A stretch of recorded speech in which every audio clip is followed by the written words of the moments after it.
Laver 15. Yeah, well, that's staying pretty similar for her at the moment, which is good news for Sabalenka. She doesn't want any sting out of her ground shots.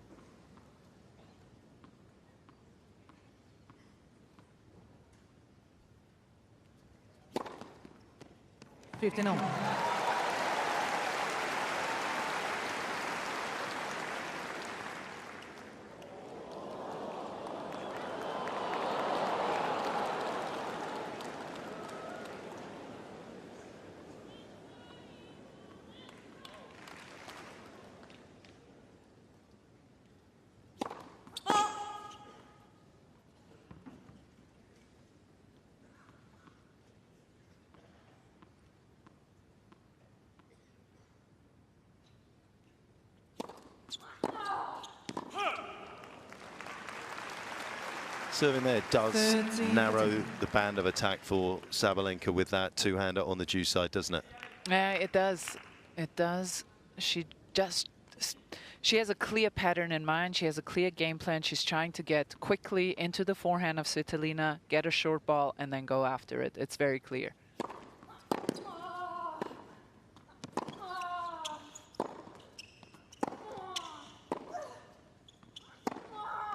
Yeah. That's what she wants, something in the middle of the court. That is low-hanging fruit for her. 30. And Sabalenka's thunderous ground shots have got a problem for Svitolina, because we talked about how she was matching Sabalenka on the forehand side and actually exceeding Sabalenka's pace on the backhand. Look at that drop-off today. And that is massive off the forehand, down 6 Ks.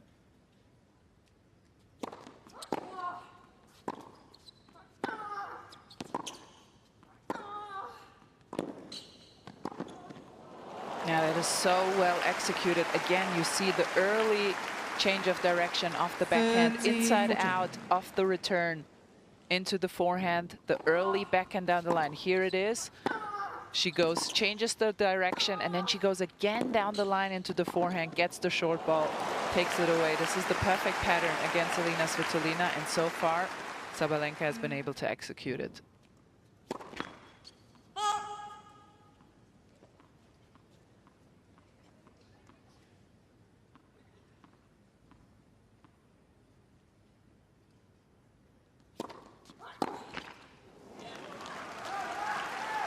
She's taking a lot of risk with those backhand down the lines, with those backhand inside outs. Those are not high percentage shots, so she's adamant about sticking to her guns and to those tactics that they have compiled together in Team Sabalenka. Please.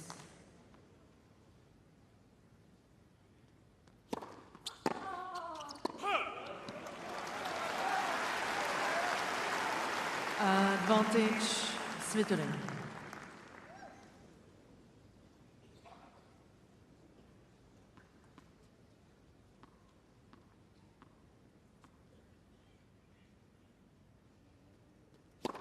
Let's.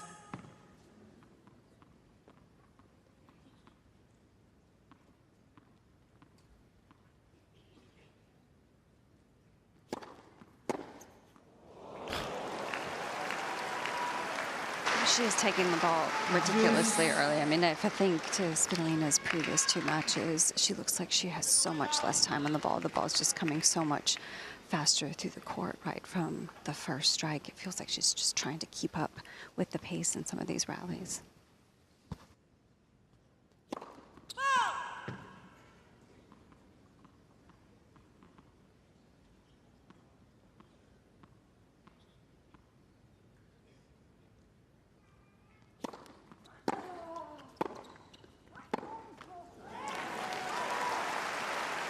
Yeah, much easier for Svitolina to counter the pace that comes at her on the backhand side with that double-hander. Stays nice and low, can swing through the ball.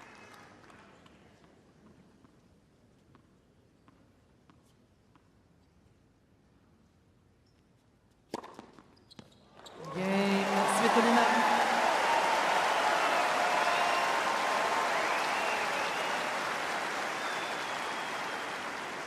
Sabalenka leads 4-2. Yeah, this is so well done because Svitolina needs to stay in touching distance here. because we know from the past that Sabalenka has had trouble against players who can extend rallies and big matches in Grand Slams. Coco Gauff, Roland Garros final last year, Mira Andreeva, Indian Wells final. They just kept at it throughout the match until eventually Sabalenka lost her nerves.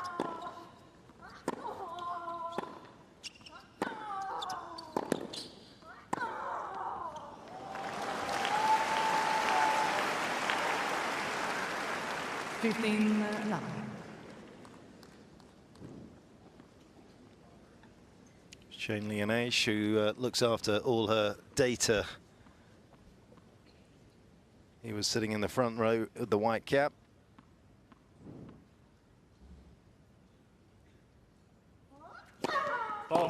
She's certainly vested a lot of confidence in the data that she's given in terms of how she wants to play her tennis.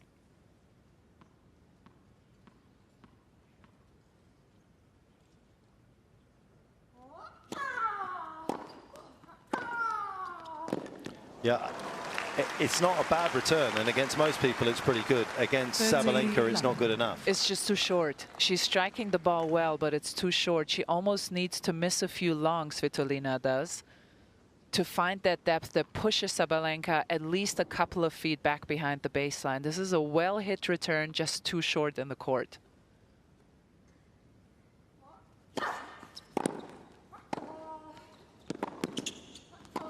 There you have it. That is much better. This should be the goal for Elina Svitolina if she gets to it. Obviously not easy against this overbearing power that's coming from the other side to do. But if somebody can do it and has the movement for it and the coordination, is Elina Svitolina.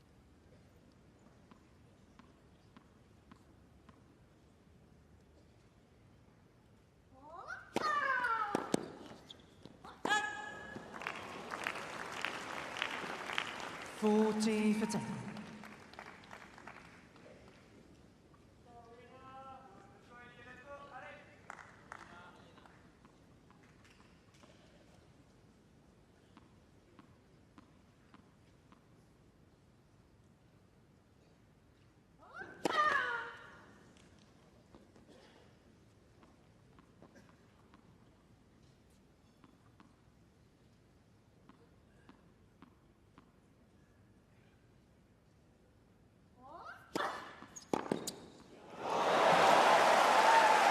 She's been the best in the tournament on second serve, points won on the returns for Elina, and she shows us why right there. Hasn't been a happy hunting ground for her in this match so far, as Sabalenka's won 5 out of 7, but perhaps the tide's turning.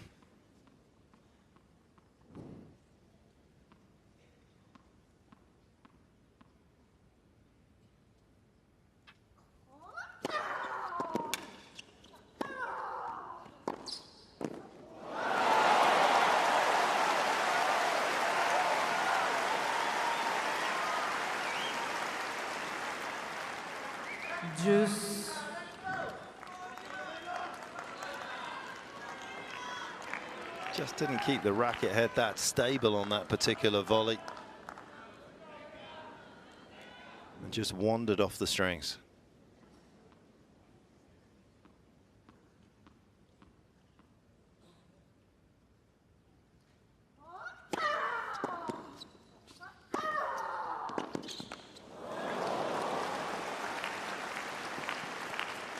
Advantage, Sabalenka.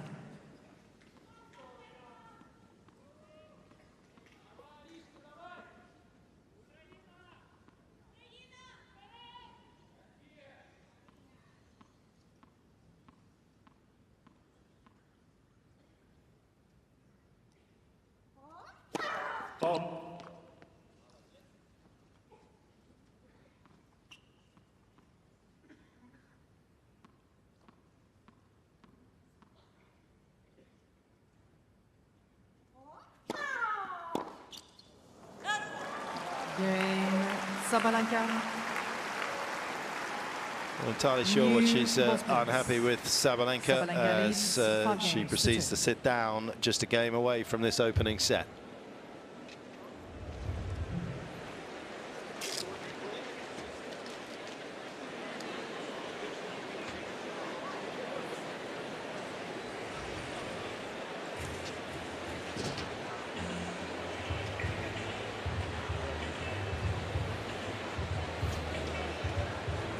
lot more comfortable when you are the player that plays tennis on their terms, and that is the case for Sabalenka, which is maybe why when she became world #1 she felt very comfortable, because 95% of the matches she either wins them or loses them herself.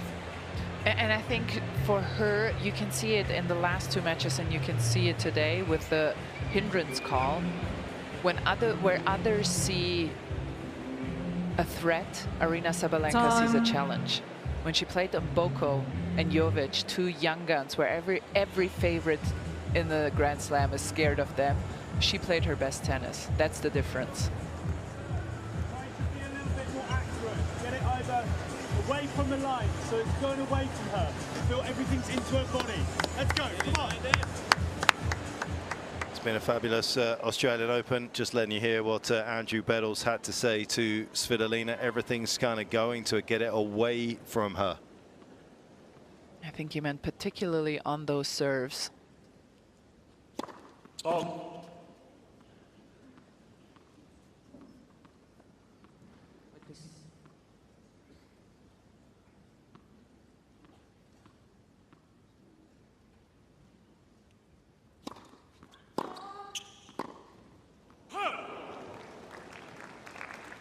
Love 15. Svitolina can almost park a bus in the forehand corner right now. When it comes to Sabalenka's returns, every single one going into that side.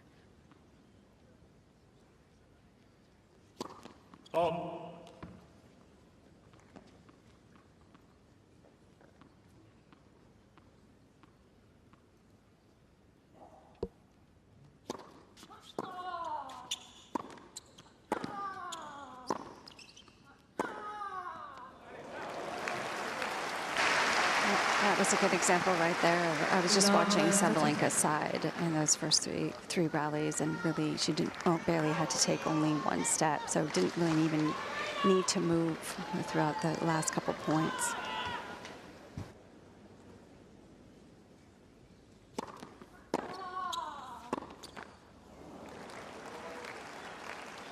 Love 14.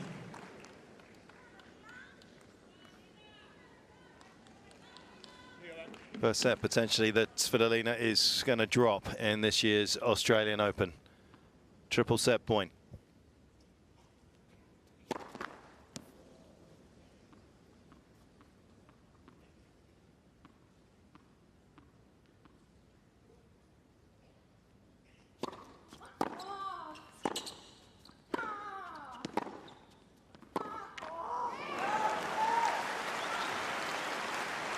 If she's not in that last third of the court, she is in all sorts of trouble, Svitolina.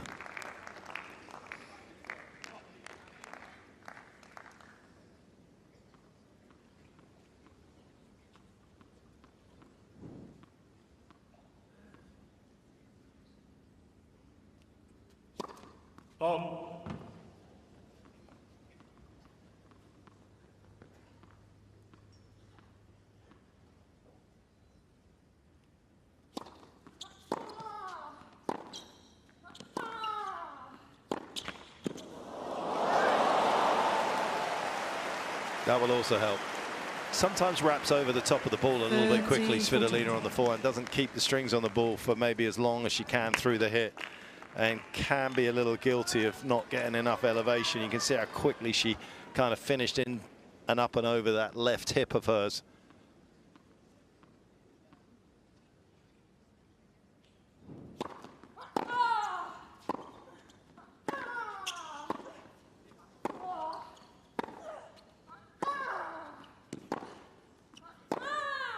If you open up the court against that two-hander tonight, the outcome is not going to be the one that you want.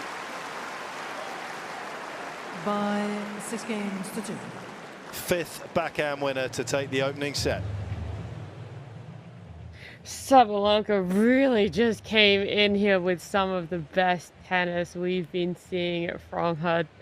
Svitolina trying to get some things done for herself, obviously still able to get 2 games in this opening set, but 41 minutes is all Sabalenka needs to do to be able to get the job done. Look at it, the serves from her, we talked about it, just how much power she was really going to bring to the table, how much she's going to be able to get out of serving for herself. Yeah, still a little bit of unforced errors from her. Maybe that's where the disappointment we're seeing and hearing about is coming from. But ultimately, just a beautiful display from Sabalenka. And it begs the question, Svitolina, where did everything that was going right for her in the earlier stages of the Australian Open go? Someone that we're known for praising the finesse of and the controlled aggression. We need to see that. This is what needs to come back because that's what's garnered her success in the past. 65 if she wants to have a chance, because if Arena is playing this well, she needs to hold on to her serve until it's 3-all, 4-all, and maybe then Sabalenka's level will drop. It will not drop if she's up 3-1 and a break.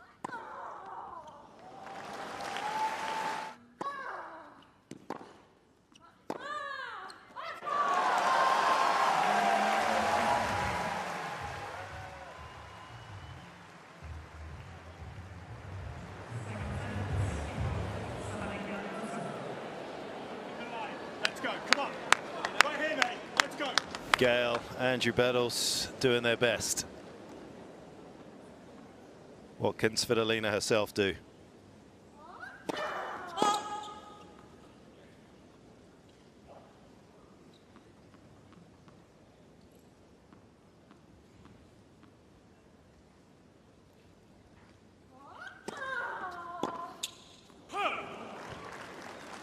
Love.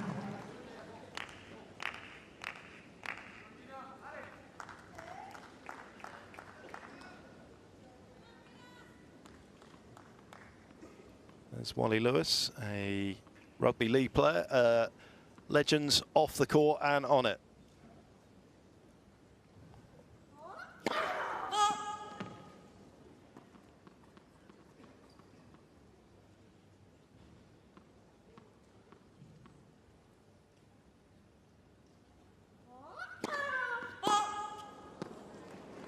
Remember when you played rugby, Mark? I'll have you know, Andrea, that I was so tough that I had a choice when I was 12 to go to a rugby school or a soccer school. And you chose tennis. I chose soccer and tennis. But thank you for bringing that up. Let's. For sir.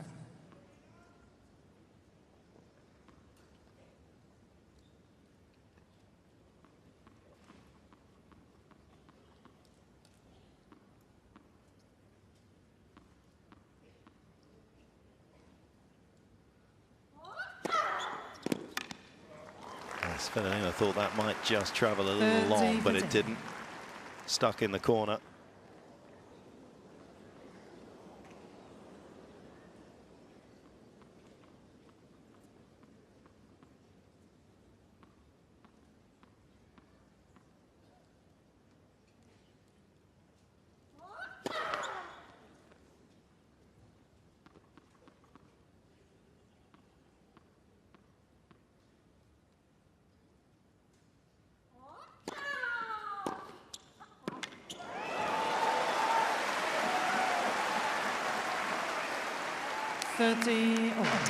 Well, the returns that she's been most successful on are the ones that she's been way inside the court, and she's quick enough to get up on the ball and take it early. But there's been a few times of it.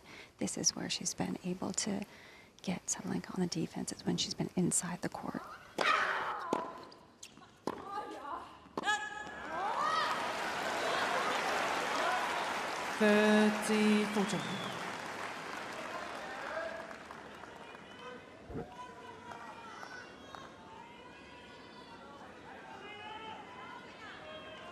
Ricky Ponting in the house.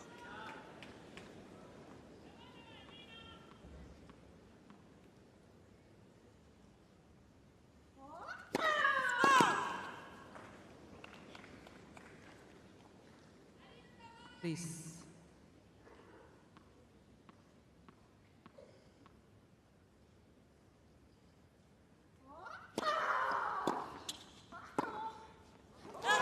Great start. Sabalenka Svitolina. very unhappy with something in her team here. Well, I'm not entirely sure what that was. And she was a little bit First game, second out of set. sorts at the end of the opening set, which I thought was a little bit strange given the way that she ran through the tape. And something has lingered long enough to irritate her. Yeah, it was really strange. Jill just mentioned it. Whenever Elina got that first strike in on the return is when she was able to put Arena under pressure, but there was definitely some frustration going on for her, which is surprising considering how well she's played throughout the entire first set. It's incredible what she got distracted with. We don't know, but can Svitolina continue to capitalize? Svitolina, who took the rest of the year off last year after the Billie Jean King Cup competition in 15 September, love. lost to Paolini, felt as though she was running on empty at that particular stage.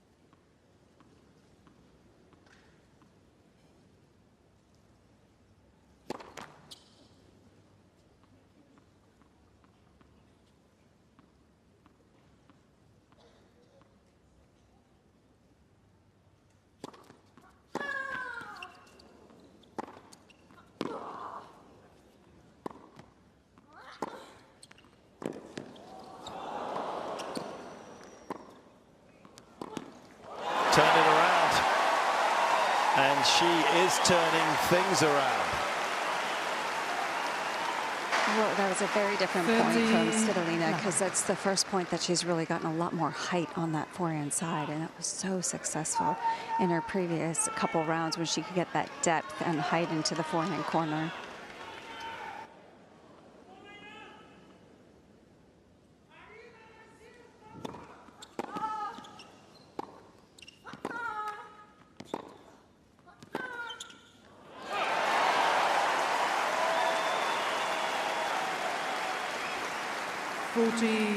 Love. Please, sir, just before the serve, be quiet. Thank you. She's very strict today. I like it. There's no leeway there.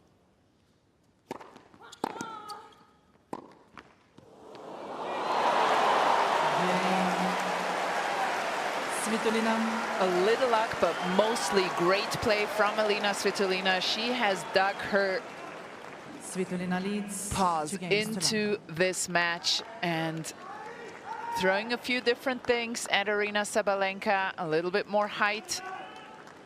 Extended the rallies here and there. And has the lead.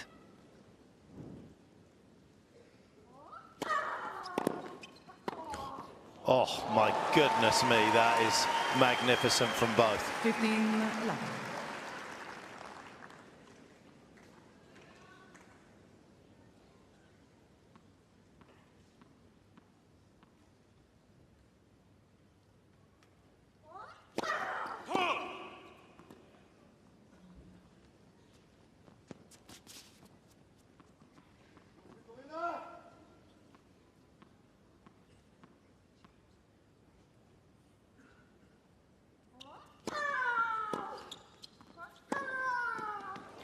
Both players super confident in 2026. Neither has lost, of course.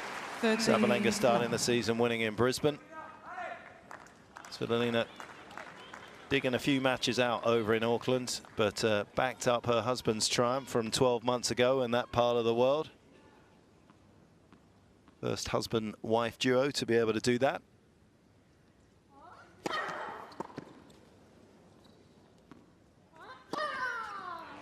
Now, if you're going to go one way, if you're Svitolina today, it's the forehand side.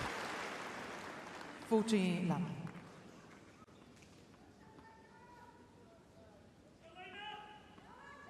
Thank you.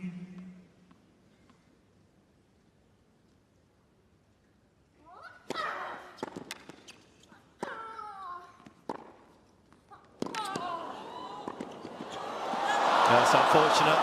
Saw the opportunity, Sabalenka. was swiftly in, just couldn't finish the volley. Sabalenka on the board in the second. 2 games to 1.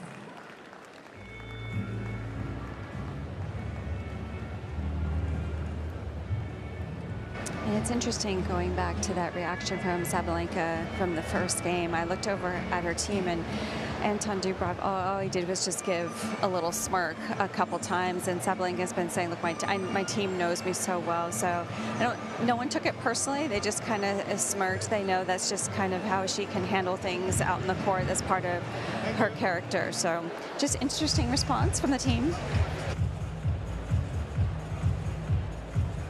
Much more even battle for the time being. Time will tell whether that was just because Sabalenka got a little hot under the collar or not. She does look to have regrouped.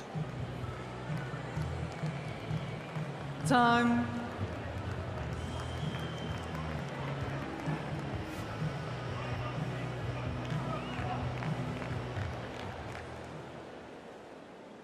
It's been home to some magnificent tennis over the last couple of weeks, the Rod Laver Arena, and continues to do so.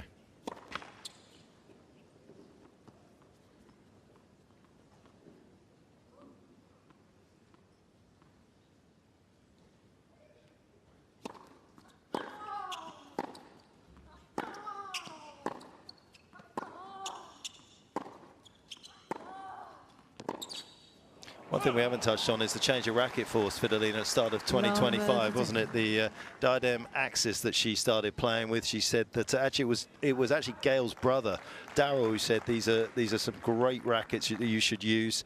They're going to help you get a little bit more power. She put them on the practice court, said immediately they could measure how much more speed she was getting.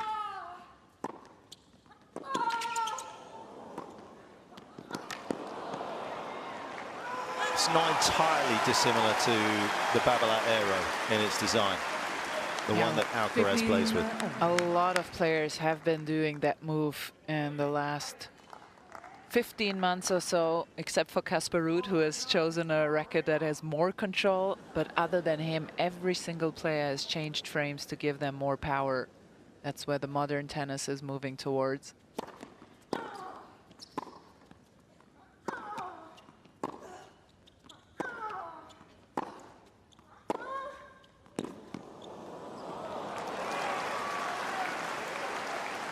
Yeah, sometimes we underestimate how much tennis IQ Sabalenka has because we go on and on about her power, but she's been going almost exclusively into Svitolina's forehand. And just when Svitolina started to protect that side a little bit better here in the beginning of the second set, Arena right away switches it up and goes a bit more to the backhand.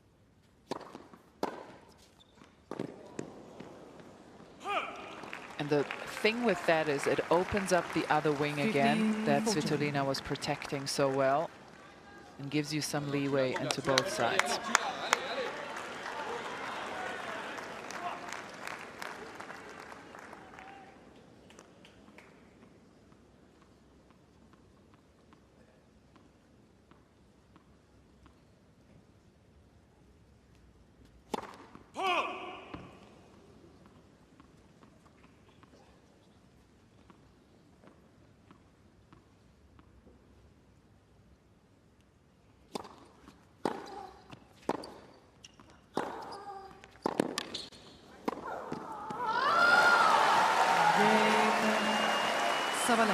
It's a rapid response from Sabalenka. Doesn't allow Svitolina to luxuriate in the lead for too long.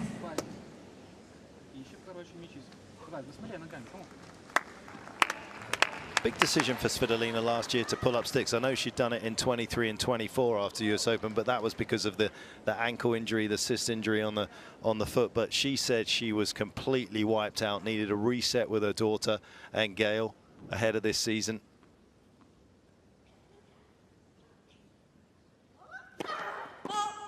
I say it was a big decision because she was in the running to go to Riyadh. She had a chance, an outside chance, all the same, of being able to make it to the best of the best event in Saudi Arabia. Title that she won in 2018 in Singapore.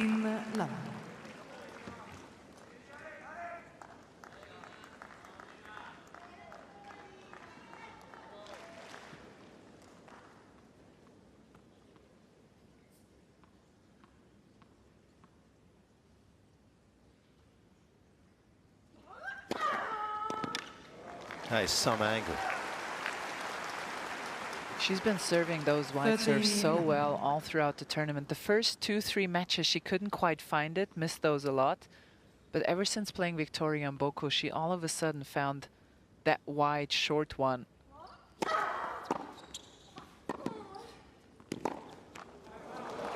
And she's been serving it consistently well. 40-11.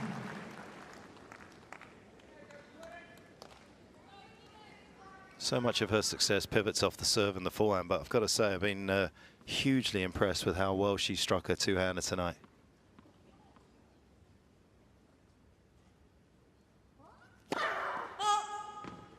And there she tried it again.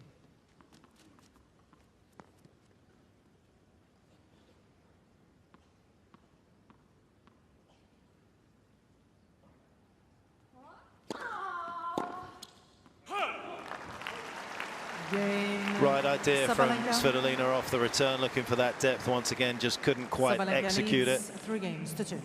And Sabalenka moves ahead 3-2.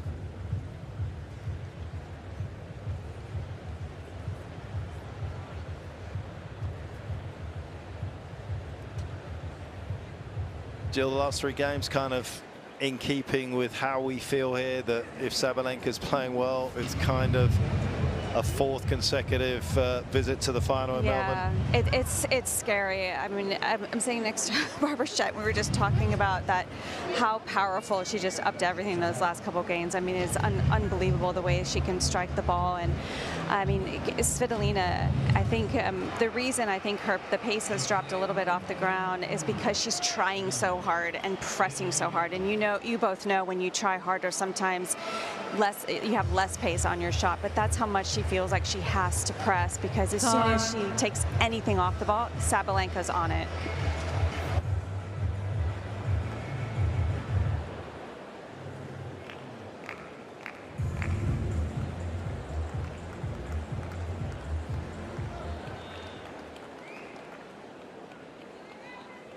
Svitolina at 2-3 in the second set.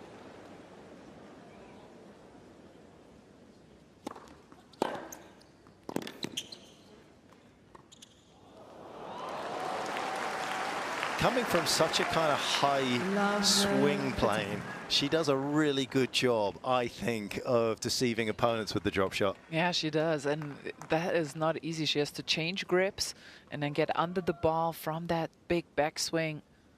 Does a really good job. And that's just what I love about Sabalenka's game. Every year she adds another component to it. 3 years ago, it was the forehand cross-court that Jill mentioned at the beginning of the match, that she started to angle a bit more. Last year was the drop shot. This year we see her serve and volley.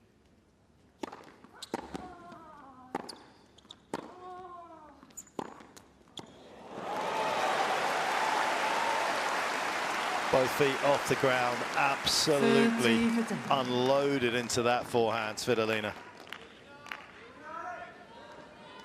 Yeah, look at that acceleration of wrist and using her entire body to get that pace. That is a perfect chain of movements.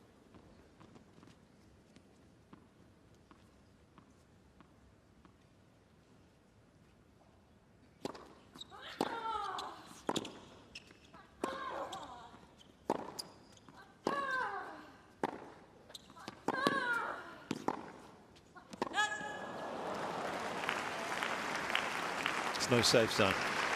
30. But that's what Svitolina has to do. She has to be a lot more free-flowing, allow her body weight to go through so that ball can carry some of that strength and momentum off the ground.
list.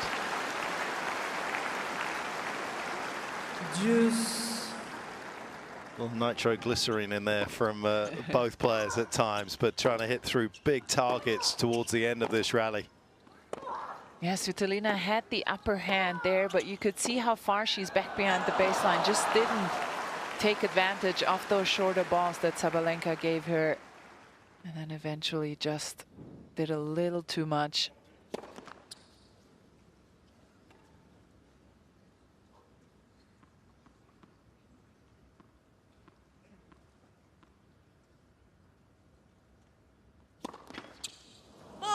Can pull her head down a little bit on her serve, doesn't I look up agree. at the ball.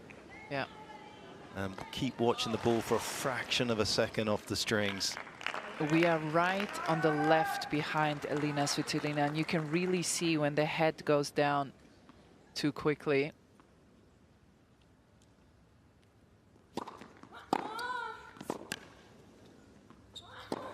That was a perfect example of the problems that you have when you play Sabalenka. against Sabalenka. You don't want to show your second serve. Sabalenka You want to leads hide it, so 4 you games put to in a 2. medium pace kind of first serve, and before you know it, you're on the back foot. Well, and this is what's so hard about playing Aryna Sabalenka. Not only does she rush you with the pace and power of her shot, but she also takes the ball very early. She recognizes short balls quickly, and so she takes the double amount of time away from you by doing both things at the same time.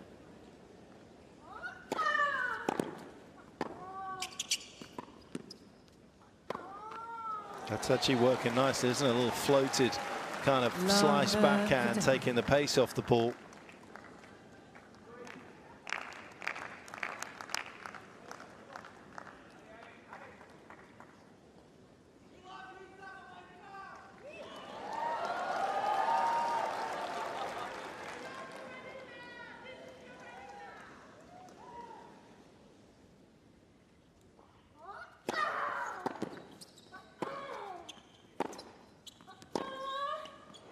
Good response from Svitolina.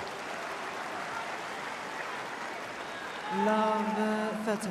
Will become world number 3, as she managed to do back in September of 2017 without having great character in these difficult moments.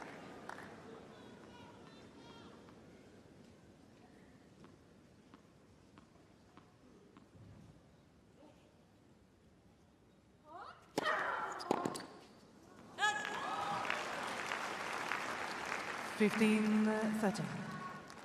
Is there a time to make Sabalenka play love 30? So easy to sit here and say, don't miss that return, make her play. But we obviously see most times what happens if you just do that. Do you ever get the luxury with her of playing the scoreboard?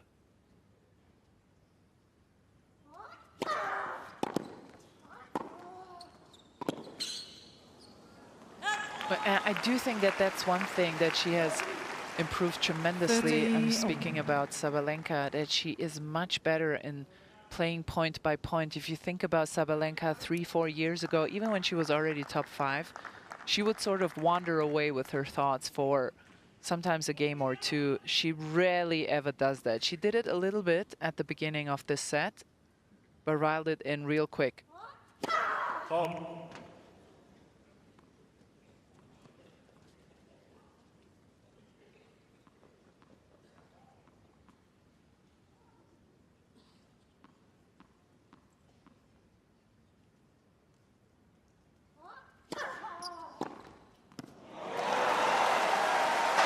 That's what I was going to say. I think if you get a second serve, it's a huge round of applause for 30. Svitolina. But if you get a second serve, I think that's where you have to take it. I mean, the first serve was too good at that love 30 point, where Svitolina was trying to get the ball back in play. But I love the fact that she 30 all here just really attacked that.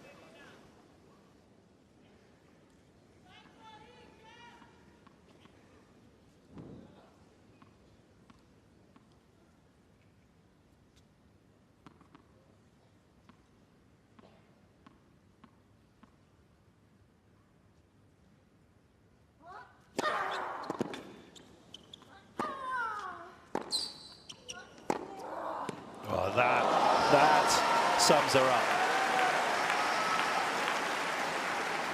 the defining shot. Deuce.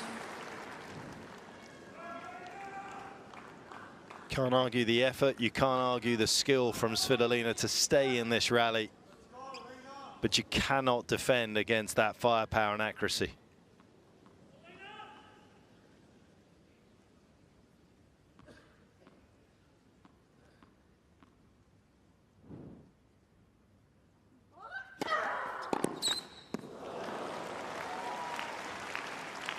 Advantage, Sabalenka.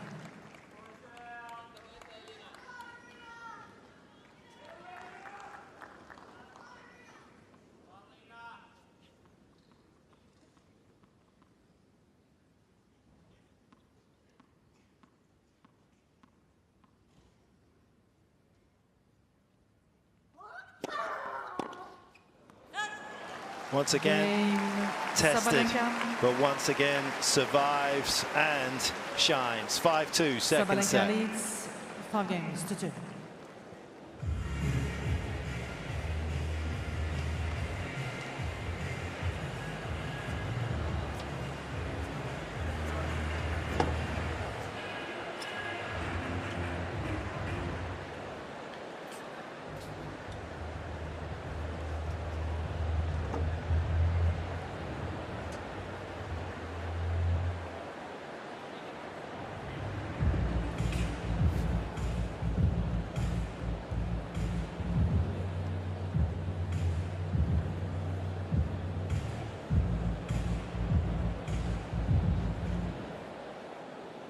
Ever closer, a 4th consecutive final here in Australia.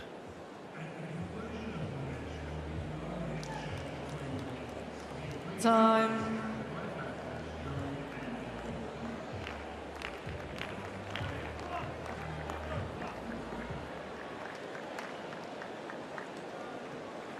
It's been a fun hour and 10 minutes. Thank you. Svitolina has done everything within her power to try and keep Sabalenka at bay. It's been tricky.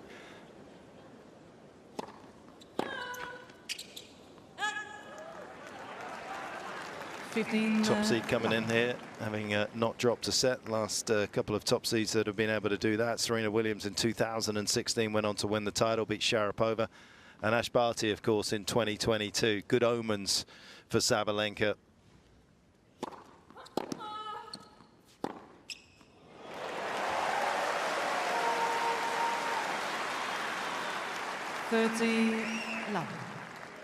That looks to be her destination. Svitolina will do everything that she can to deny it.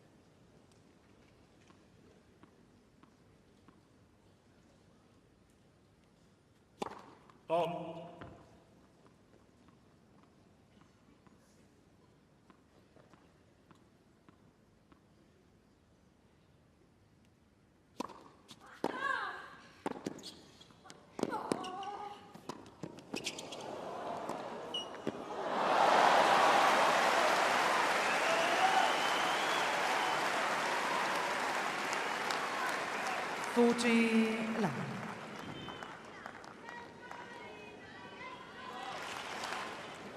Honestly, I love what Elina Svitolina has been doing. She's trying everything. You can't do anything when Aryna Sabalenka is playing this well. You just have to accept it. And Elina has been trying to come to the net, drop shot, slice and dice, try to go for more. She cannot reproach herself in any kind of way that she did not try everything in her power to make this match closer.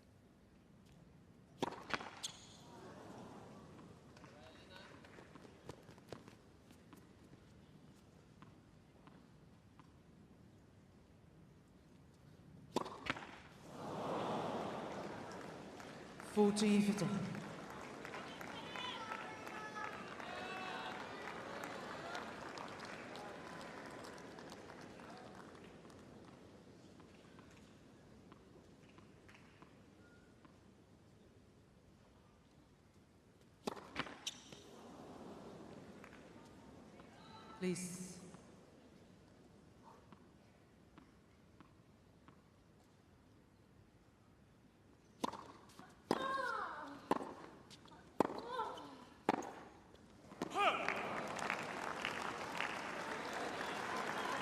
40-13. Let's go, Lina. Come on. You got it.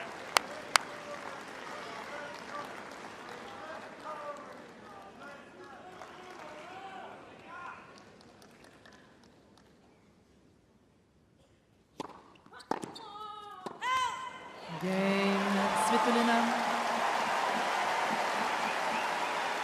New balls, please.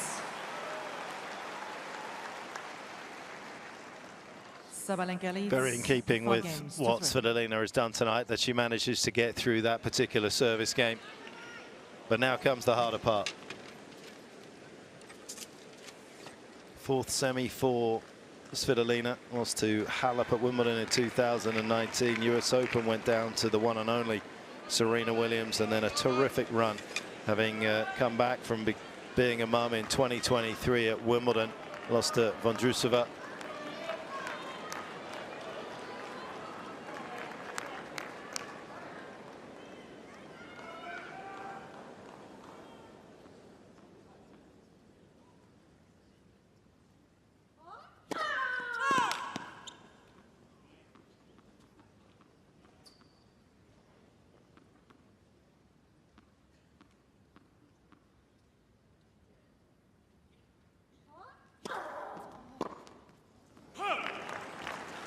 And it feels like there's pressure, Andrea, on the server here, because they want to get through to a big final. And I know Sabalenka's done it, so slightly less pressure for her. But there's an awful lot of pressure on the returner, because you have to make it happen.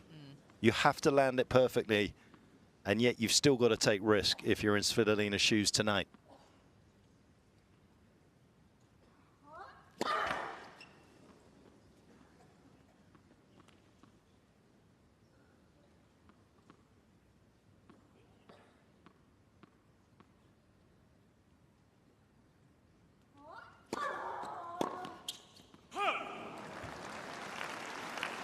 And you can see it here. She was the best returner off second serves throughout this tournament, but she just had to go for even more against Sabalenka, and the way Arena has been playing. That's why you see so many more misses than we've seen from Elina.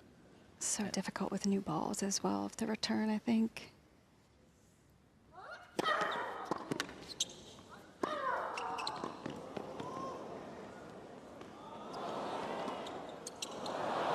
Great game. That's been the side that she's always wanted to dart into, despite the avalanche of shots that has gone into her forehand side.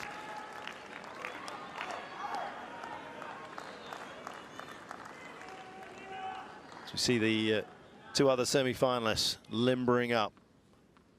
Rybakina and Pegula next on court. And it may be just one more point that heralds their arrival. 40-15. And Sabalenka's arrival in a fourth consecutive final here in Melbourne. Thank you.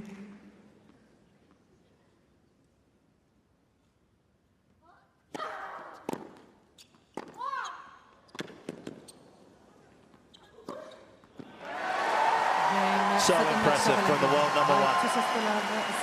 Sabalenka moves through to the final once again in Melbourne.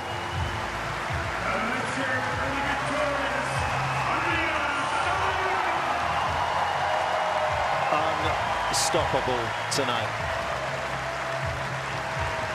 This was a picture-perfect Not performance just from tonight Arina is she Sabalenka. unstoppable. All of this Australian Open, she has been unstoppable. Still continuing that undefeated streak for herself. Ariana Sabalenka is set up to repeat what was a groundbreaking 2024 Australian Open for herself, where she went on to win it and never having dropped a set. Tonight, that doesn't change for her right now. She books her ticket to the finals and only one more match away from getting to call herself an Australian Open winner yet again. And look at how she was able to close out this semi-finals. We already knew the power she was bringing in set number one, and it did not waver at all in set number two.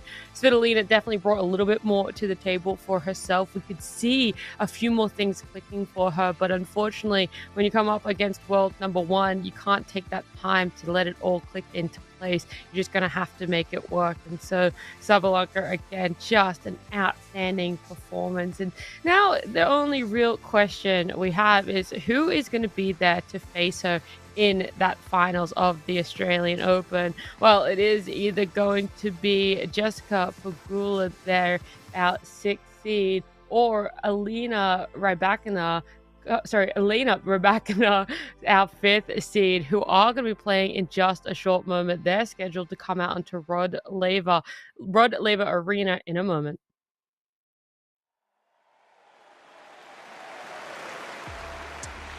And you've done it without losing a set. That's a pretty good night, wouldn't you say? I cannot believe that, honestly, and yeah, that's incredible achievement, but the job not done yet, and super happy with the win. She's such a tough opponent, was playing really incredible tennis throughout the whole week, and yeah, just super happy to be through this tough match.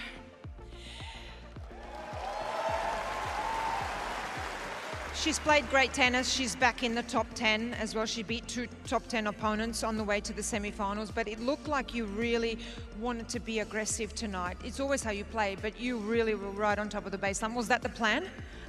I mean, I've been watching her game. She was playing incredible against Mira, against Coco, overall throughout the tournament, and I felt like I have to step in and put as much pressure as I could back on her, and I'm glad that the level was there today. I played great tennis, and yeah, happy to get this win in straight sets.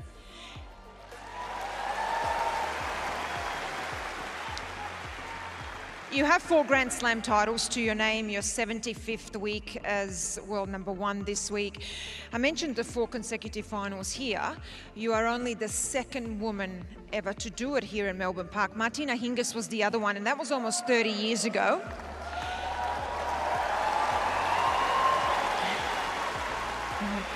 So what I want to ask you is, your 10-year-old self, if she was looking at you right now, what would she be thinking and saying? How proud would she be of you right now? Oh, I don't know, I'm sensitive right now. I think she would be just super proud that, yeah, I was able to make it here. It just, you know, back, I would never think that I would be able to, first of all, make it to the top 10, and secondly, to be that consistent and be able to play on such a big arenas in front of you all and feel all the support. It's just a dream life, and every day I'm grateful for everything I have, and I mean, I don't know, I hope she would be proud of me.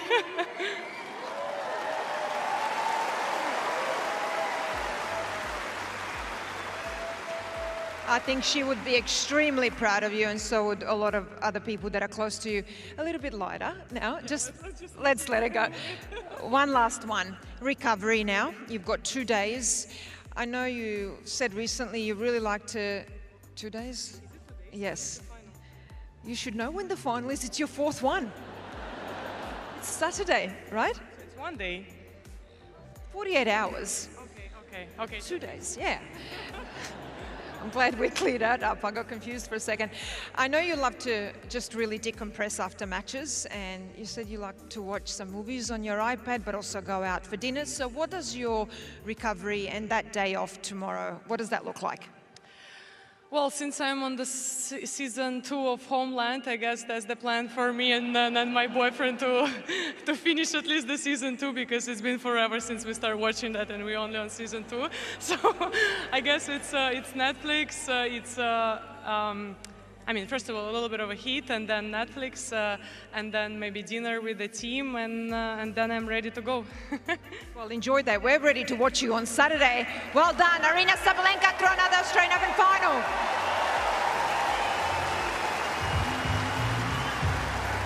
Georgios Frangoulis is her boyfriend that will be watching Homeland, because I can guarantee you within that great company, as Jim Courier said last night, the 51-49 shareholding, the 51 is going to dominate which episode is watched and what is put on. They are not married yet, so maybe they are still at a 50. Trust me, it's 49.5 then. There is no way it's 50-50. I was just sticking up for him, but I will say that Homeland is very stressful, and maybe that's why she looks so relaxed on the court.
Semi-finals action is continuing with the women's singles. We're going to just jump on straight into it because down on Rod Laver Arena, our two women are ready to take to the court. It's Jessica Pegula up against Elena Rybakina.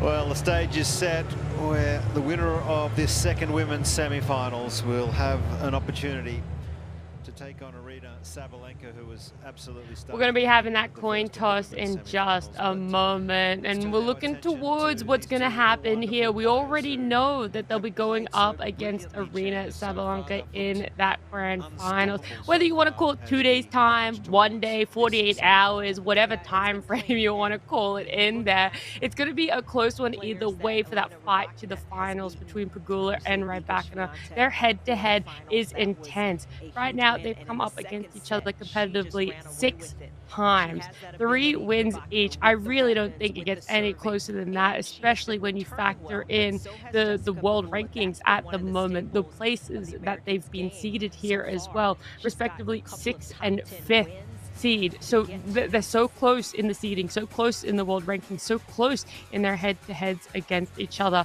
Let's listen on into the coin toss to see who's going to be able to get to choose the serve. And match out.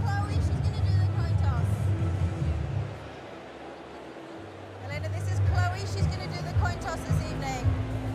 So after the coin toss, we're going to have a photo just facing the other side. So ladies, same conditions as the previous matches, just a few reminders. The shot clocks are in front of you and also on the big boards. Jessica, if I can ask you to use the blue, please, and the white, please. Towel box, white. Do you have any questions, ladies? No? I think she wants to ask you. Fire or iron? Mark Edmondson or Ayo? It is AO. Oh, receive. Receive? Stay? Perfect. Okay, if you just want to get in the middle and turn the other way. Well, there we have it. It's always so endearing when our young coin flippers there are able to ask and pick who they would love to choose on the sides of the coins there. And we're going to have a look now that we have a bit of spare time with the two women warming up on the court, getting ready for their semi-finals match at what has been their run so far here at the Australian Open. Making it to the semi-finals is such a phenomenal feat. Rybakina getting it done in straight sets all the way through. First round, 6-4, 6-3. Second round, 7-5, 6-2. Third round, 6-2, 6-3. And in our fourth round, 6-1, 6-3 there as well. And so the trials didn't really start for her seemingly when you look at the scoreboards until that quarterfinals against Swiatek, where they were pushed that little extra mile there for Rybakina, 7-5, 6-1. So now coming up against Jessica Pegula, we really do wonder, is it going to be reflected in what has already previously been her Australian Open run? And at the age of 26, 11 singles titles under her belt there. She's been in positions like this before. She knows what it is to be able to make it to that finals, but can she do it in Australian Open? She's done it before in 2023. Other years have given variable results for herself there, with second round in both 2022 and 2024, and last year 2025 it was that fourth round she saw. So we're not seeing her reach back to that finals of 2023 just yet, but that definitely is on the cards for her tonight. One of the things that are going to lead her to that victory is certain things that she does a little bit better than the rest. She absolutely destroys on the first serves. In fact, when it comes to women's singles aces, she's number 1 on the leaderboard for this tournament, 35 aces for herself right now. And she loves a heavy forehand and backhand to dictate the rallies, and hoping to not extend them too much into Pegula's favor, into comfort zone. Something that Sabalenka needed earlier in the match tonight. We're seeing Rybakina might need the same sort of thing. Will the chemistry still be there for her? Who really knows? But Pegula hoping for those extended rallies, a different sort of approach coming out for her here, because she loves the medium to long rallies. Has to be really careful about the serves coming her way, but she wants to attack with the first serves early to pressure what is going to be that aggression and power coming out from this side of Rybakina too. So we'll see if there is that use of drop shots to try and pull Rybakina forward and then be able to finish off the points there. That's something that we have to be wary of. That's something Pegula did so well in the previous round against Anisimova as well. But right now, at the age of 31, 9 singles titles. There really, truly is next to nothing between these two ladies when we look at them on paper. They're only a handful of titles there. And their Australian Open history as well seems to be in similar sort of vein. Jessica Pegula hasn't made it to a finals yet, but she made 3 quarterfinals in a row, 2021, 2022, 2023. It was there that second round, third round in 24 and 25. So semifinals right now has been amazing for her, the further she's gotten here at this Australian Open and in this Grand Slam tournament, but she's made it to finals in previous Grand Slam tournaments before. Let's have a look at what her bracket looked like and how she was able to dominate her way here. 6-2, 6-1, it was her straight sets for the first round. 6-0, 6-2 for the second round. The third round was a similar sort of story. 6-3, 6-2 there. Pegula up against defending champion Madison Keys. Felt like quite an easy breeze. 6-3, 6-4 in the quarterfinals. That's where we really saw a little bit more pressure placed on her, needing tiebreakers for that second step, but still being able to close it out. We saw her keep calm in that moment, and that was what really stood out, and I think is something that's going to be needed as well for this matchup here. You got to be able to keep that calm. She came back in that second set against Anisimova, and there might be a similar story depending on how we see the first set begin for themselves. And I promise you, it is not too far away. Both of these women are ready to get it started and try and book their way into the finals of the Australian Open. Whenever she has anything short, and against Amanda Anisimova, it was impressive the way Pegula moved the ball. She didn't give Anisimova the same ball more than once or twice to a side, and I think that's the mindset she's going to have tonight against Rybakina as well.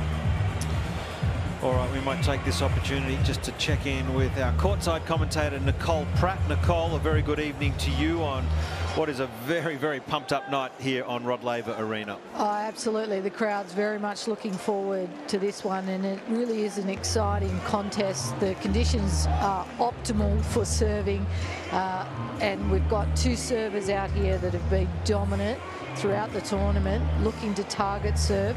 And just one thing to keep an eye on that I think is really important is the odds are whoever can win this first set will win the match. Yeah. Both players very much in the positive. Yeah, great area. front runners, exactly, Praddy. Well, thanks for joining us, and we'll check back in with you. Players just about set here, and it'll be Rybakina to start. Let's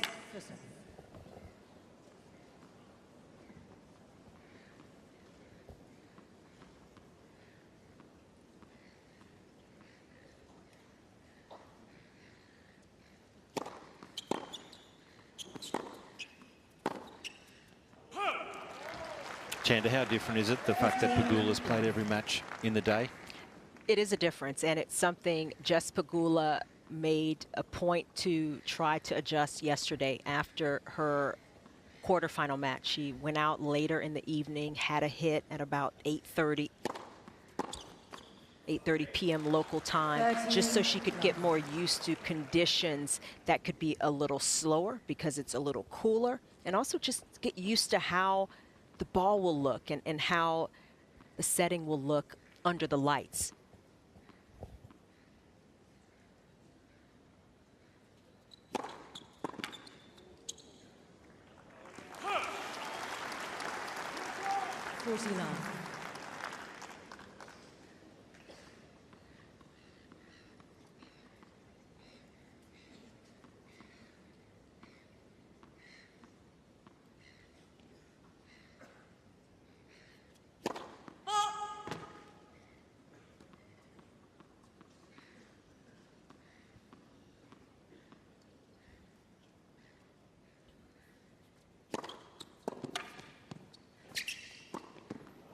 It's the perfect start for Rybakina.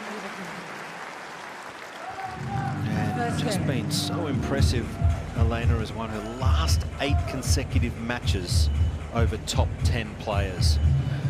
So she certainly should be up for the challenge for this one tonight.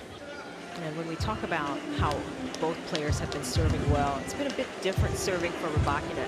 She leads the players in the field in aces and also the unreturnables. She gets more of those than Pegula is able to get. Win predictor has Elena Rybakina as the favorite, just slightly over the 50% mark.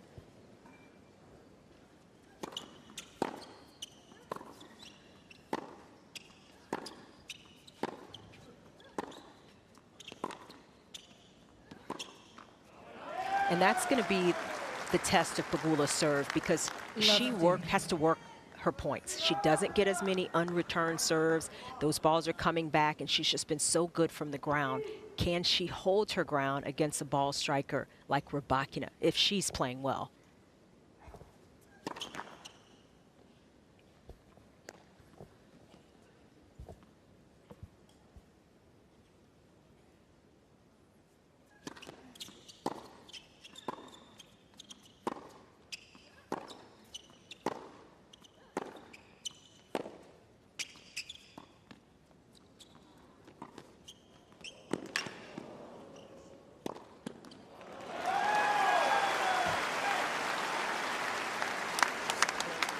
Definitely saw this slice backhand or drop shot in play a fair bit over the last few matches from Pegula, so I'm sure Team Rybakina would be all over this and be ready for some drop shots.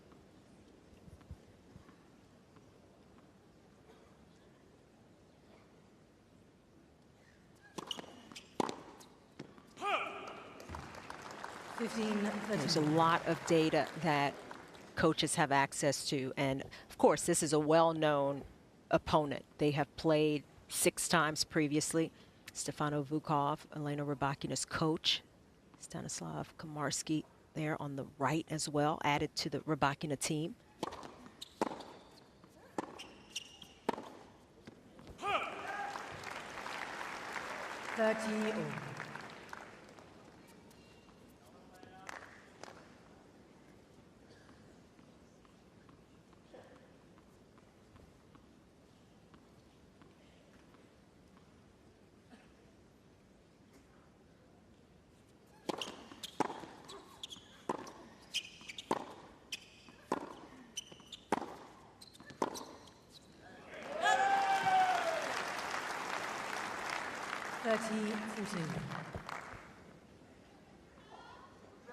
Pegula went a little bigger on that last serve, 171, and Rybakina able to get it back, get the point started. Oh, just clips the tape, and that is a break for Rybakina. Rybakina leads 2 games to love for set.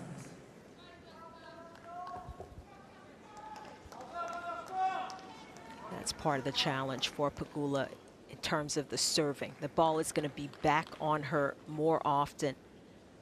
64% success rate for Rybakina on break points during this Australian Open. That is solid.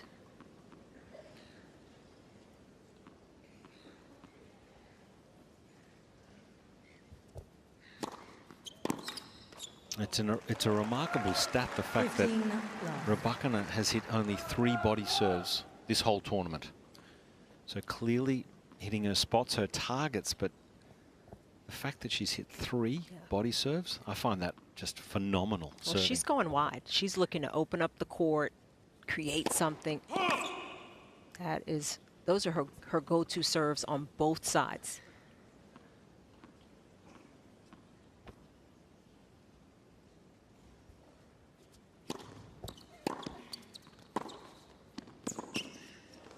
But the thing is, Rybakina has been mixing it up. She's been distributing her serves fairly evenly, relatively speaking. You know, she's going down the tee just enough to keep opponents honest. And she is often getting something that is more hittable inside the court.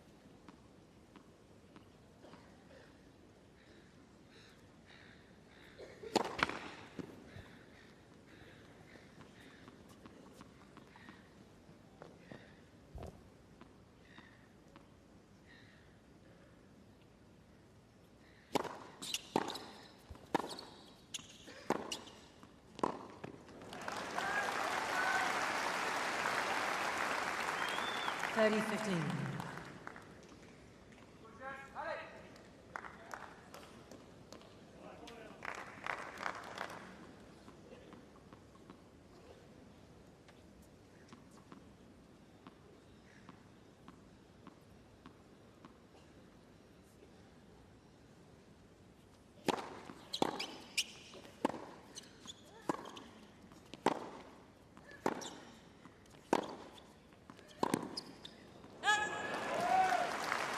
Nicole, how different do you think conditions are when it's heavy like this tonight? There's a bit of humidity and moisture in the air.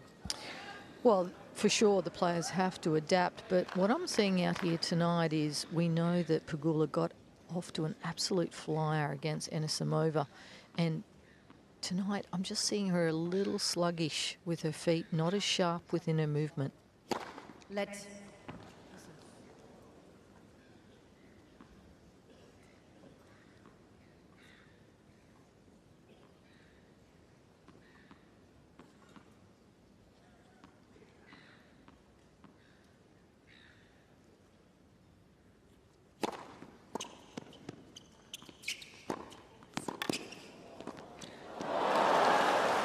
That extra hustle from Pegula keeps her in this game. 40-13.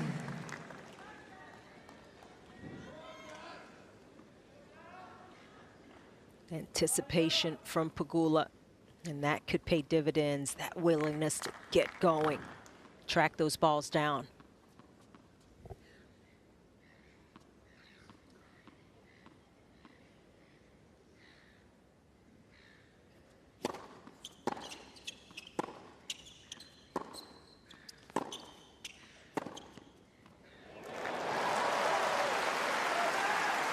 That's the forehand that started working against Amanda Anisimova late in the second set, where she had anything that was just a little shorter or where she could lean on it. She went hard to the forehand.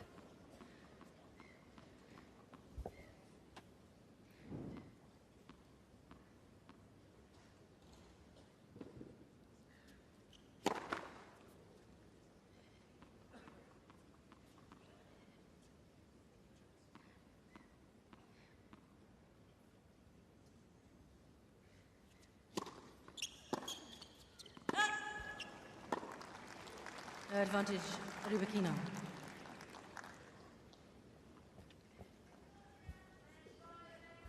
I also think over the course of this match, Pegula is going to try to find ways to extend rallies. That's been where she has really shined.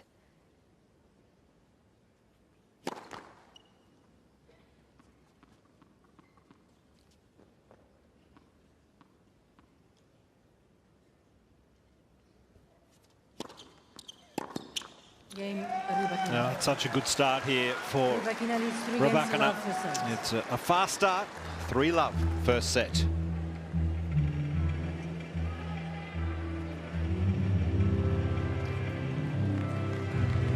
One of the areas that Pegula has been so good in coming into this semifinal is on returns, and it's because on second serves, she is looking to step inside the court, attack, and put her opponents on their heels. On average, she's on top of the baseline, or she's a meter, if not a little bit more, inside the baseline, and it has allowed her to win 68% of those second serve points. The tournament average was about around 42%, so she is well above that average. The question is, how much will she be able to do this tonight?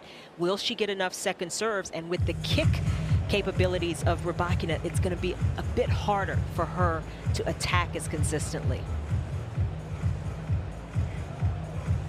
Time.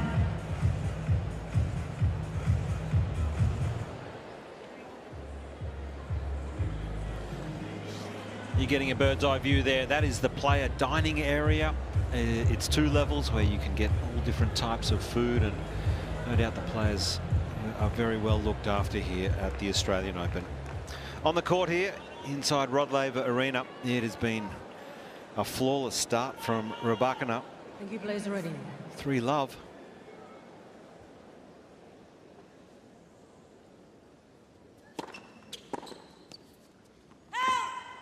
15 love.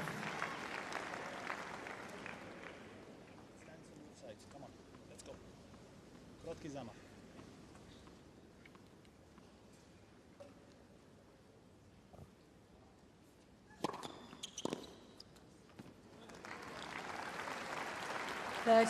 Of her.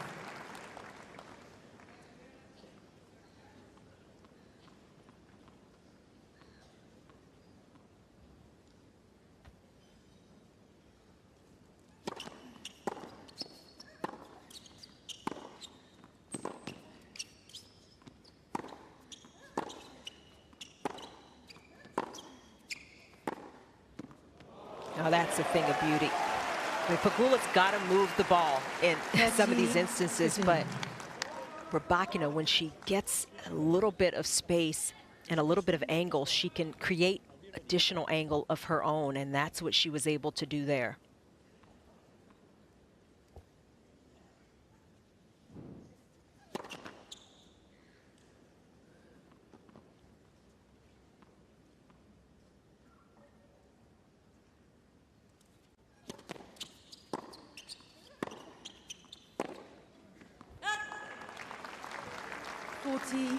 Great spot there on that one. Forehand body, right on, right on. Here we go. Mark Merklin and the white cap coach of Jess Pegula shares the coaching roles with Mark Knowles.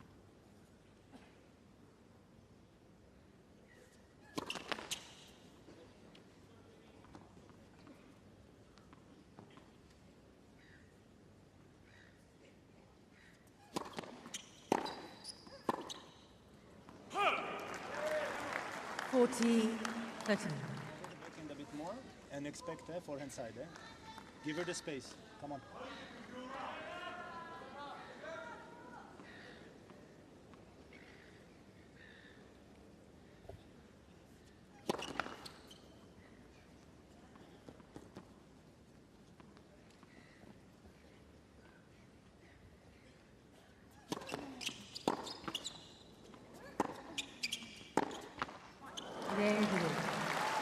Good to see Jess Pegula on the board here.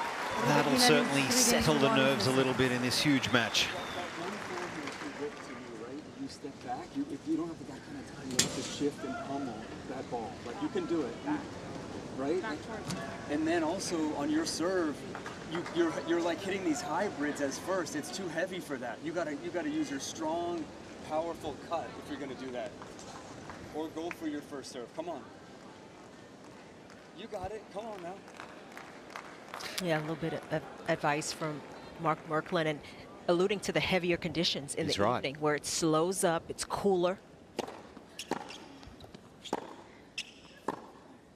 It's not as lively, and that's what Pegula has been used to against opponents in her previous matches. So she's having to make the adjustment, and that's why she went back yesterday evening to get a hit at night. It's got to feel like a different tournament, though. Yeah. It really does. You're scheduled throughout the day. It's lively. You come at night. It's just such a different atmosphere.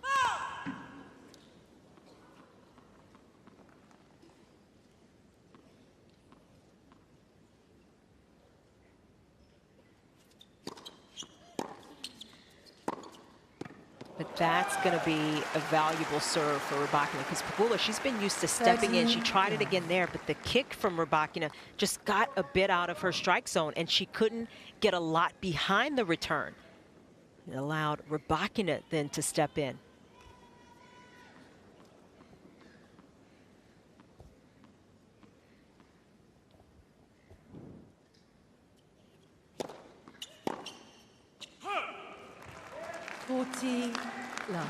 Again, speaking on conditions, Elena is absolutely crushing the ball.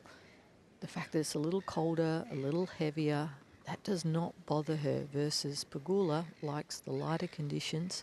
Is able to get a little bit more purchase on the ball. Not tonight. She's going to have to work really hard to get the ball through the court.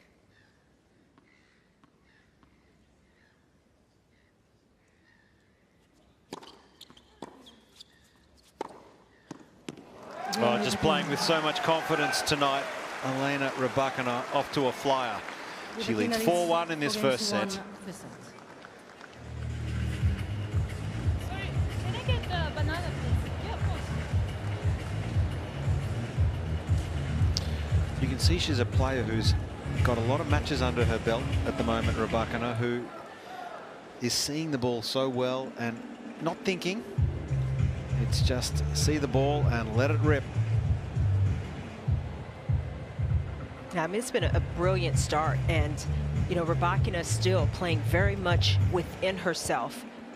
She doesn't seem to be having any issues with the slower conditions. She hits a bit bigger, so she's been able to hit through it a little bit more, and the serve is such an advantage, and she's done a good job so far.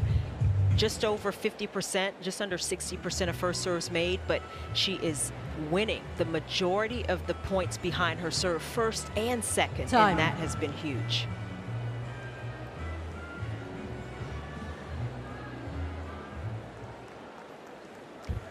No, Forehand, so dominant. sometimes that side can go off a little, but she has been so clean, especially the last couple of rounds. That forehand has held up beautifully, and it's been a weapon again tonight.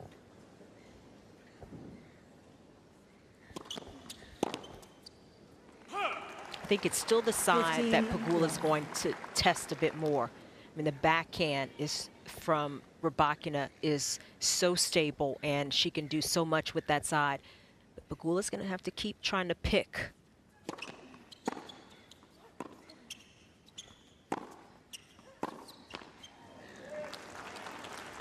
Fifteen.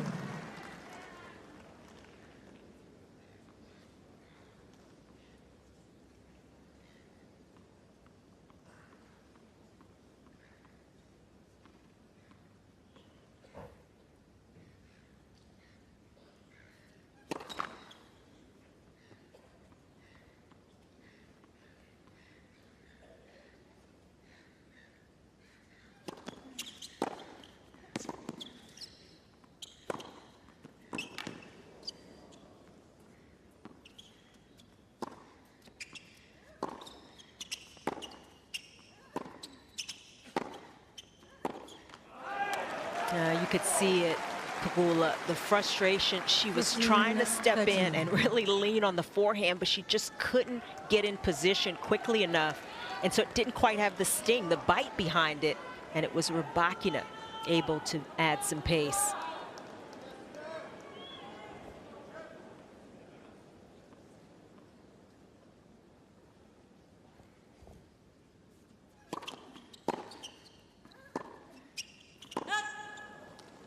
She's just beating Pegula with pace of shot, weight of shot.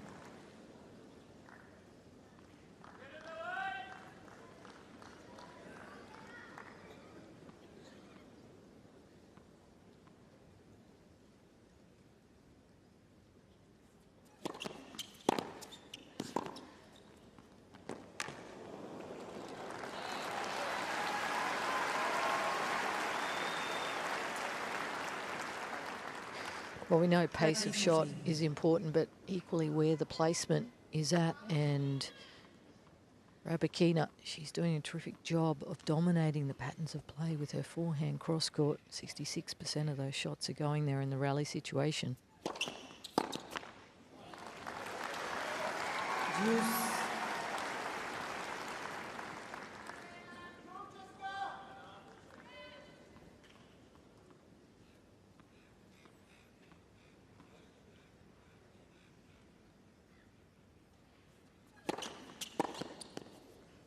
That's a big serve, but it was the placement along with it. Her quickest serve yet, Pegula, at 178 kilometers per hour.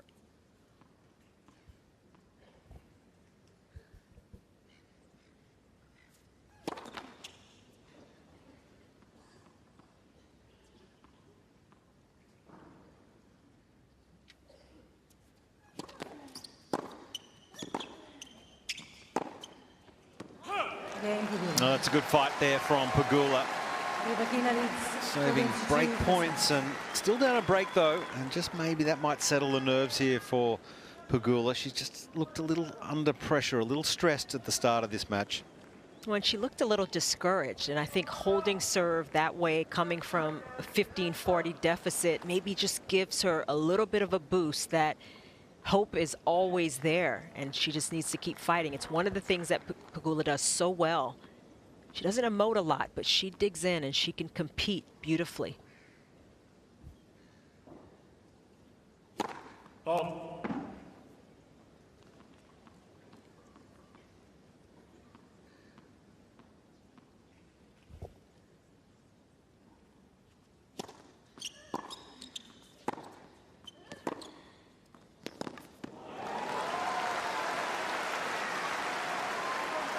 Yeah, really good start here from Pegula, and this is the type of play that she's done so well. Once the first ball has come back, she's been very quick to dominate and get onto that +1 shot as the returner. And this is what she's got to do. She's got to move Pegula, she's got to move Rybakina out of this middle corridor.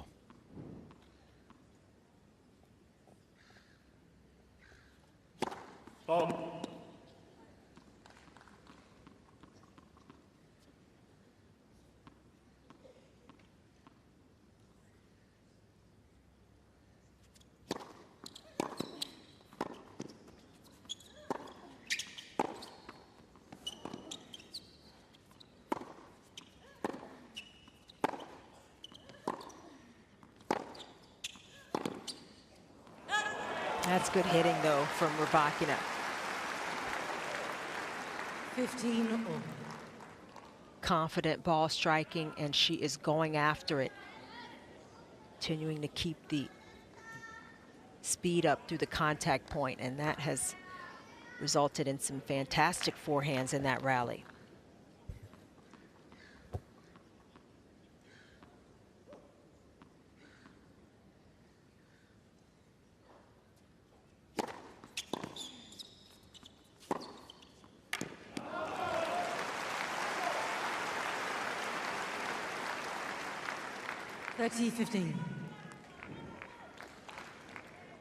It's a simple service motion, but generates really strong power, easy power for long periods. Nothing typically breaks down technically as well with this serve.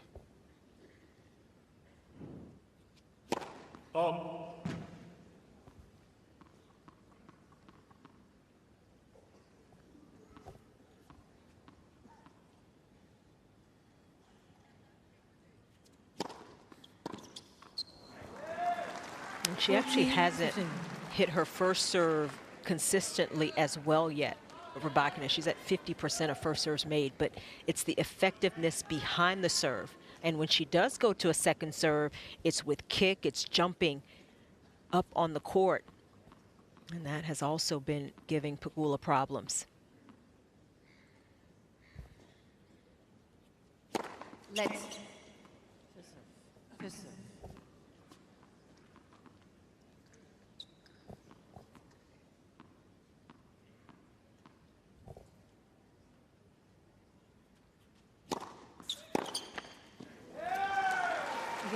She's looking so good tonight. Elena Rybakina, the 5th seed, up 5-2. It's just one break though.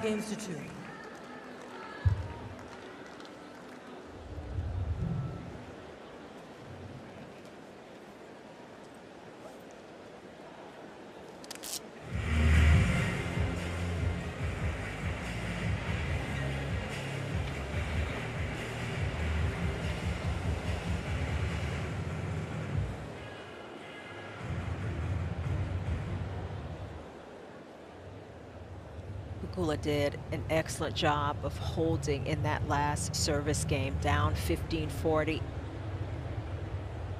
Reeled off 4 straight points, plus the first point of Rybakina's service game. It's those little bits of, I guess, positive energy that can maybe help Pegula. She's a little more negative than you would ordinarily see her, but it's because Rybakina has just been lethal, really, from the start of this match. Well, it's a very pleasant evening here in Melbourne, and under the lights here on Rod Laver Arena, it's always an exciting evening. Semi-finals night, and Jess Pegula in a battle here. She's down a break. 5-2, Rybakina leads. 15. Pegula's actually done a pretty good job getting her first serve going. 71% of first serves made, but it's how many points can you win behind the first serve?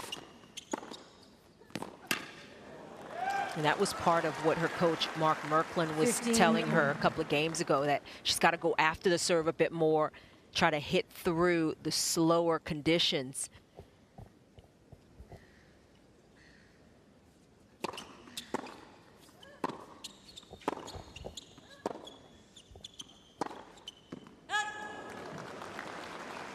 It just looks like she's not wanting to get into sort of 7 or 8 stroke rallies tonight, Rebecca, and she's very keen to just try and get that first strike in and just back her big hitting.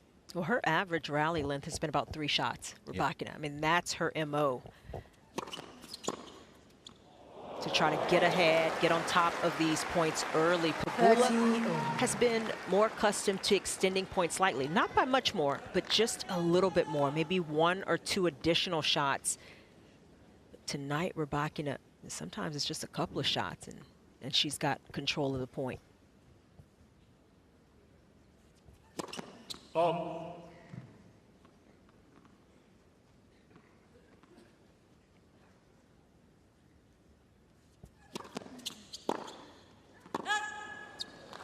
That was good.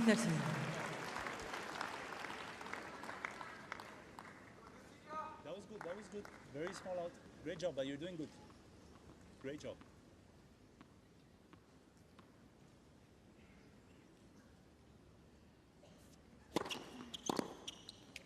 Yeah, that's an important hold here for America's Jess Pegula. Just got to have a crack on return and just hope that Rebecca might be feeling a little bit of stress or some nerves. It's like, remember in Brisbane where you were jammed on the baseline? Like, you give yourself a little bit of room and start getting your legs under you. You're like lunging at the ball a little bit, and then keep the swing compact. You're good, Jess. Come on. Legs, that is the first thing that's got to get moving, and maybe start at Pegula a little bit sluggish. She's moving a little better now.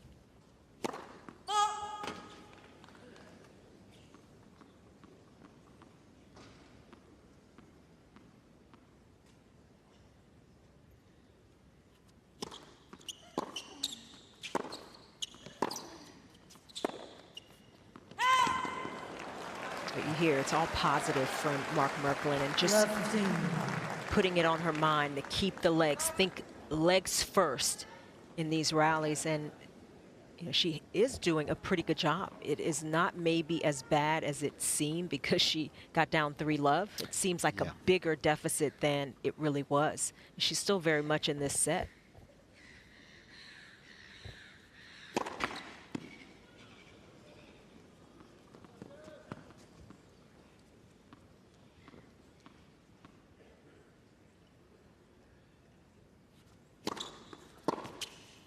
I do think the fact that this match is sort of not really on her racket at the moment, it's on her opponent's racket, so she doesn't have much rhythm. And the returns, that, I mean, we talked about that at the beginning. That is where Rybakina can take the racket out of Pegula's hand, where Pegula can't make up for it with her beautiful returns, her aggressive play behind the second serve. And that's the frustrating part. Then it puts more pressure on Pegula's service games as well, and it's just compounding.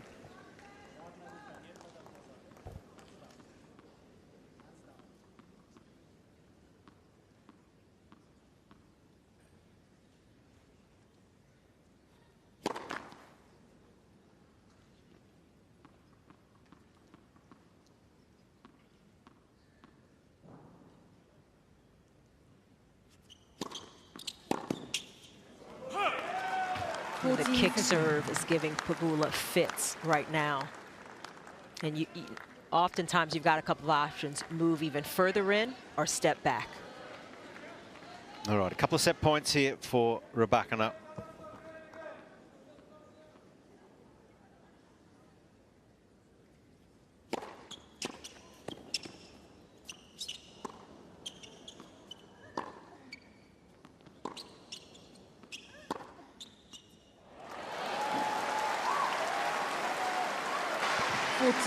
Chanda, for me, I don't believe Pegula has an option to go back on the second serve return. That's the area that she needs to try and make some inroads into. She probably needs to go a little further forward. Easier said than done.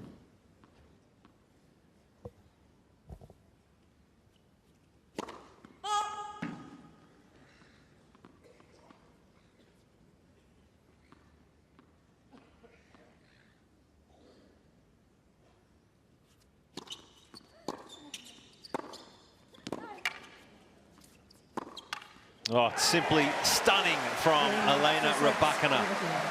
What a set of tennis from the world number 5. Wraps it up in 33 minutes, 6-3.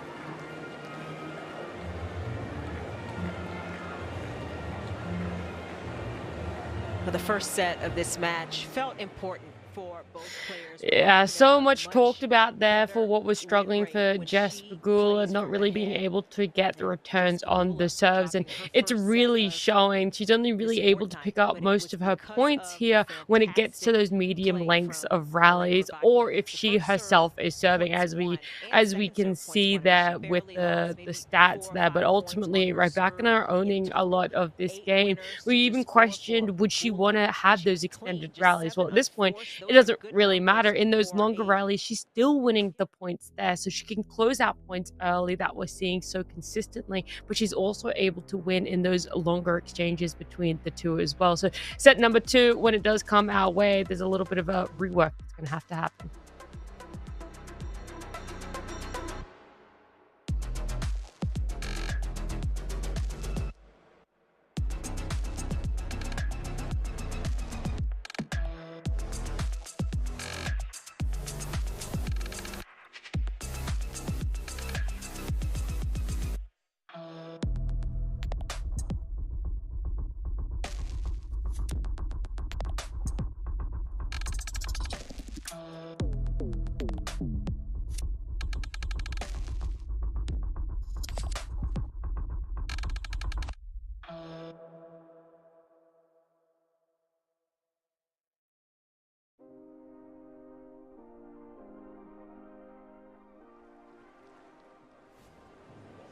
All right, Jess Pegula to start in this second set.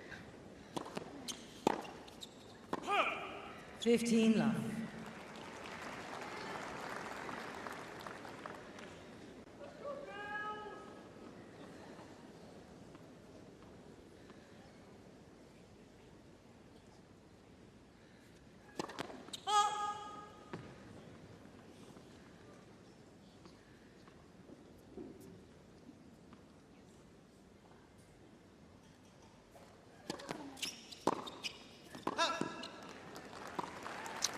And Nicole, I get the feeling by serving first in this set, if Pegula can get the hold in this first game, that almost helps her a little bit. Well, it's interesting that she chose to receive serve in the first set. Certainly an opportunity to get in front.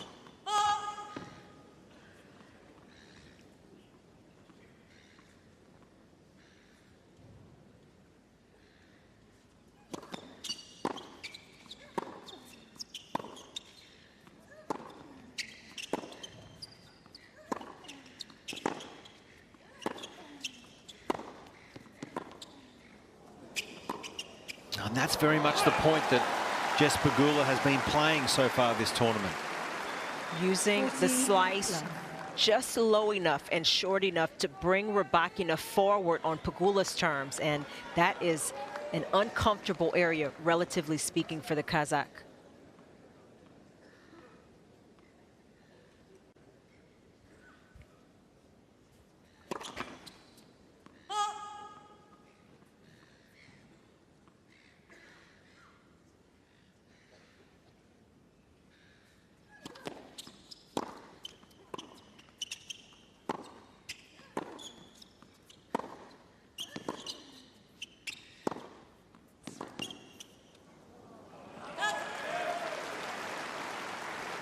Well, again, we're just seeing Pegula get caught out in poor court position from the cross-court forehand of Rybakina.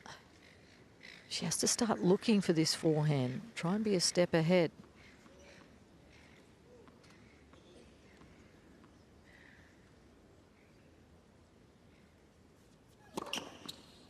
Game Pegula. That's a great start to this second set. First game, second set. Needed it, Jess Pegula. 1-love.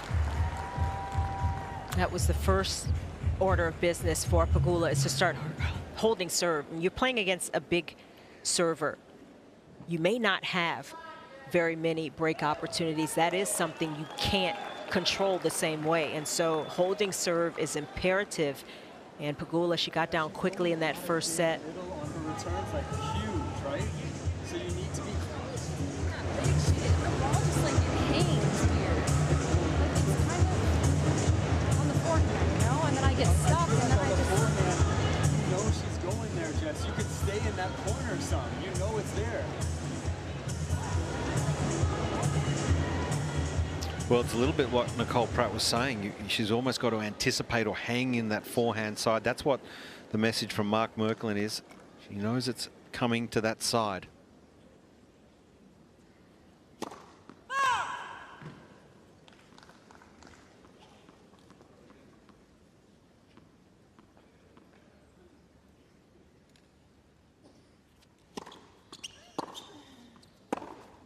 Well, just in that first set, Chanda, Rybakina losing 6 points. That's all on serve. It's just 1 point, doesn't matter. Because you're waiting for the ball, it's okay. Come on, come on.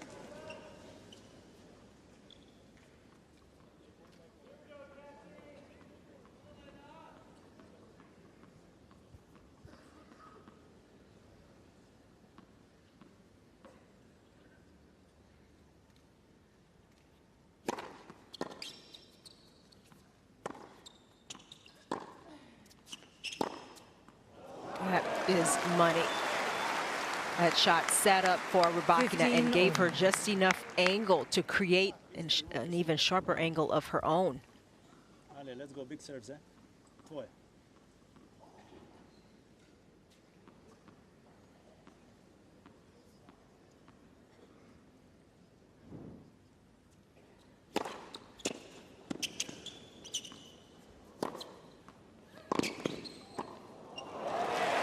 As she closed quickly, Rybakina, that shot could have been trouble. 30. But she hit the forehand well enough and then very quickly got forward.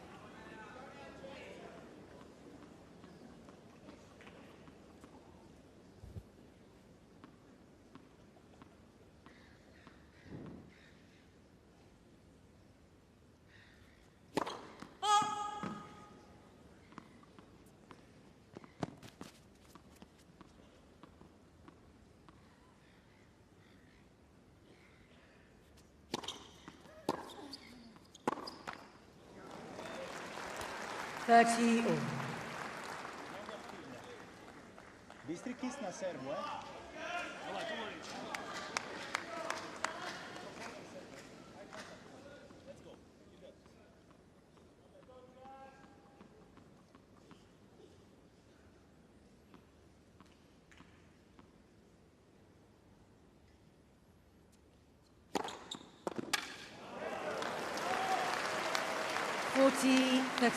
Yeah, 187.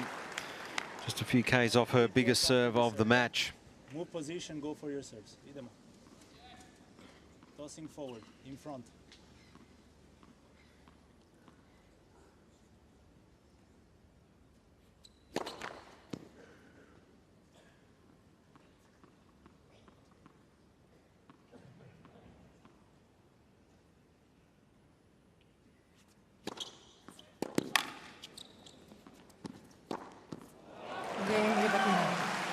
Yeah, the kick serve, once again, it's been as damaging as her hard, flat serve. Pegula just has not been able to meet it solidly.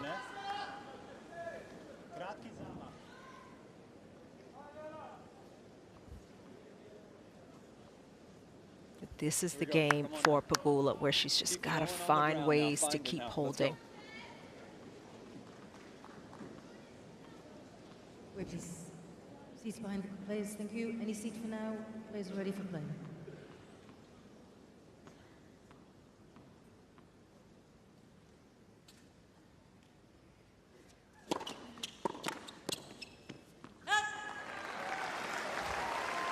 15 love. We heard Pegula talking about her forehand and how it just seems to be holding up, and that could be attributed to slower conditions tonight compared to where she's been playing, the time of day she's been playing. You could kind of see it though in some of her forehands where she was trying to lean into it and get a good hit, and the timing seemed off.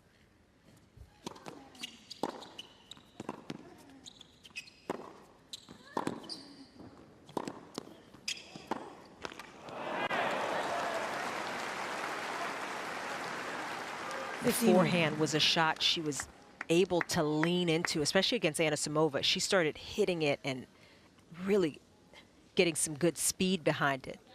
Slower conditions at night, a little bit harder to get that same pace, and continues to be a bit of the challenge.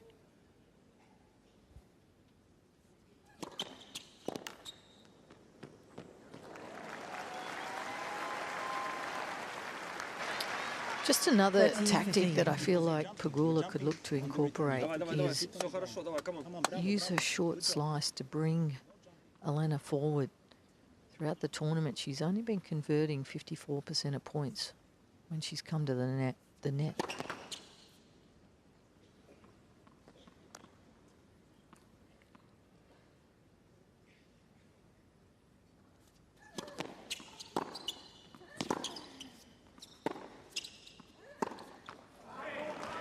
Yeah, Pegula has gone to the slice a few times, and she's been successful. A couple of those points where it threw Rybakina's rhythm off slightly. It is definitely a play if she's clear enough that she can go to try to put Rybakina in a more uncomfortable position, but a lot of stress going on right now.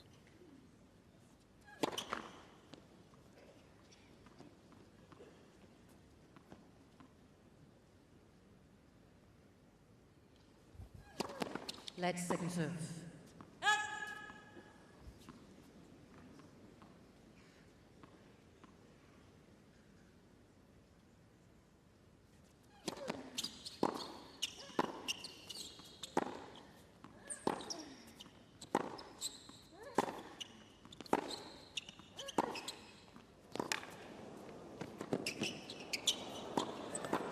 Yeah, she didn't get enough on the volley.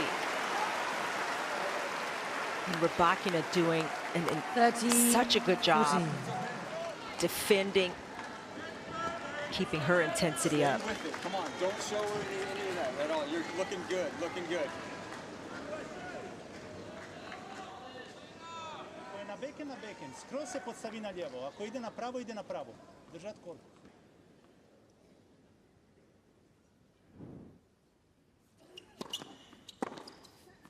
Oh, it's a clean winner, and that is the first break of this second set. Elena Rybakina has been so good all night.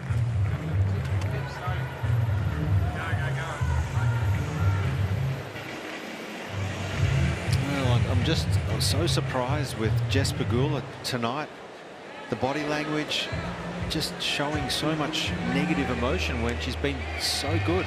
And it started fairly early in the match after she lost her serve, got broken, and Rybakina went up 3-love. You could just see the discouragement a little bit more than we are used to. But the Rybakina forehand, Pegula might have expected this shot to break down, and it just hasn't.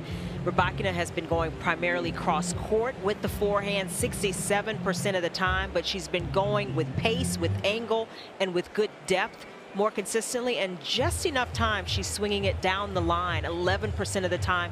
So that's keeping Pegula a little bit honest, but it is how well Rybakina has hit this shot that perhaps is throwing Pegula off even more, and the forehand heaviness is up there as well.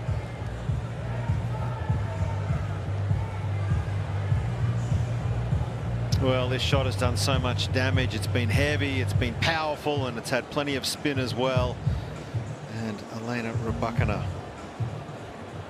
really has played a brilliant match so far in this semi-finals. Aryna Sabalenka is already through in the first semi-final.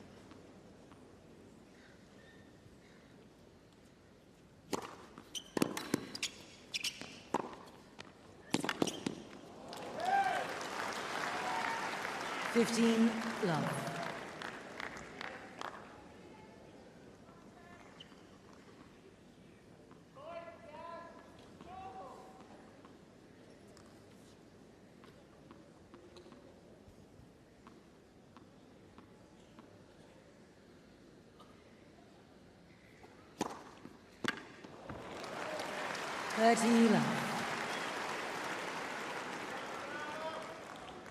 Served the most aces of any player in this year's AO draw. And last year she did lead the WTA Tour with 516 aces. So a massive 143 clear of Noskova in second place. First serve.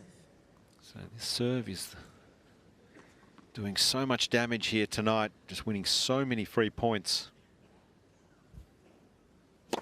Oh.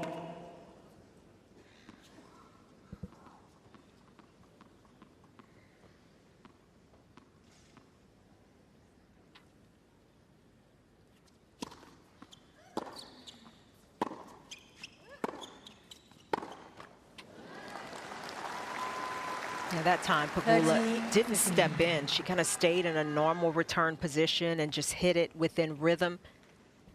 Do you think she needs to maybe guess a little bit on return or move her return stance, just trying to break the rhythm a little bit of Rybakina's serve? I actually think I've been surprised that Rybakina has gotten away with as many second serves and that it's given Pegula as much problems as it has. You know, it's been the kick serve that Pegula has struggled with. It moves up in the court, you can see here inside that baseline.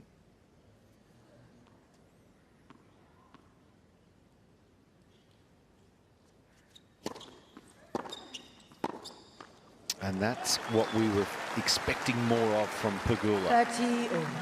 Take it early, get on top of that spin, and go out looking for that second serve return.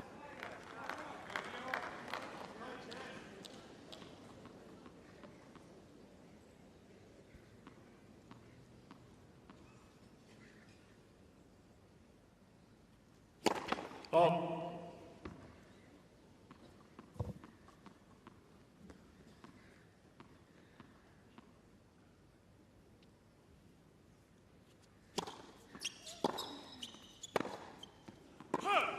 And that was another better second serve return.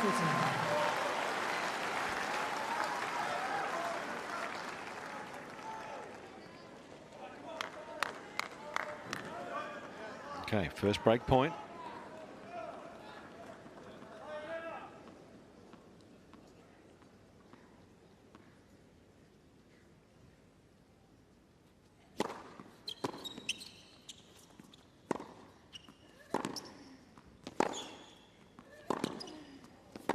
Oh, really well done here from Jess Pegula. That's got to feel pretty good. 2 games She was all getting second beaten serve. badly on the scoreboard, and that might just throw the pressure back on Rybakina. She got over to that forehand, Pegula, and refused to be pushed back by it, to be beaten by it. She was able to lean on it, get more pace, get a bit better depth, and it changed everything in that rally.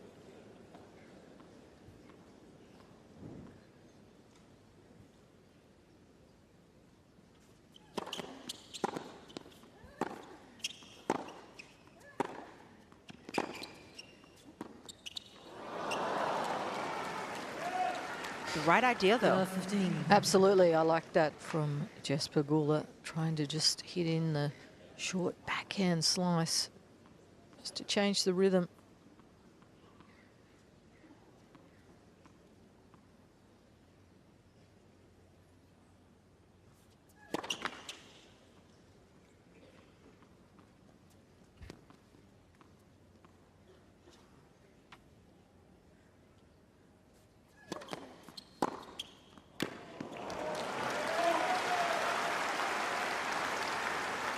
Praddy, do you think Pegula needs to be a little more aggressive on these second serves, maybe take a little more chance or a little more risk?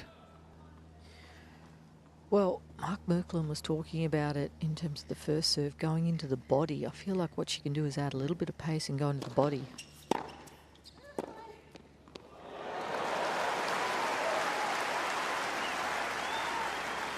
15-13. Rybakina has long levers. She likes to be able to lean onto the ball versus a lot more difficult when she's jammed up.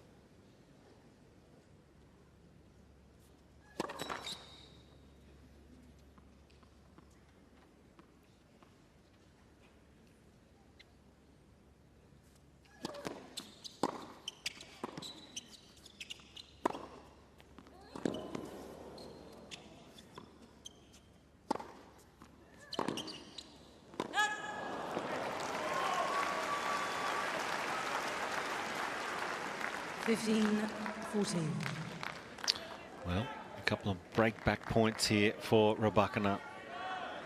She's been so good when she wins the first set in the last 12 months. 49 times she's gone on to win and only lost 4 times.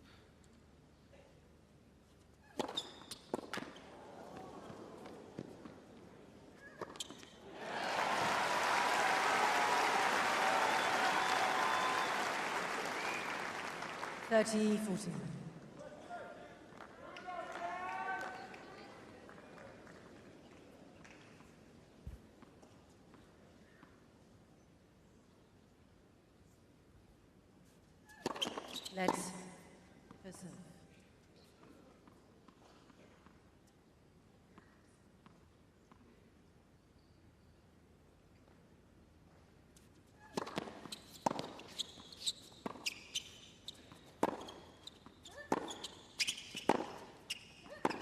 Yeah, it's just too powerful, isn't it?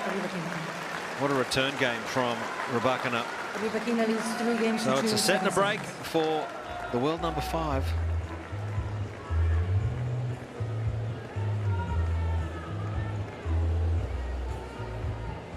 Yeah, another struggle game for Pegula holding serve, but Rybakina so clear on what she needed to do after getting broken, making a number of returns, especially that last one where she got stretched out, but she's done a better job in this match.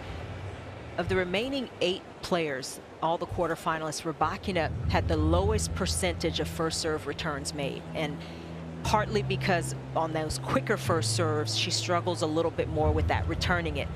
She hasn't had as much trouble tonight in some key moments. I mean, the last serve from Pegula was a first serve as well, but I think it's because Pegula hasn't been going as big with her serve as consistently.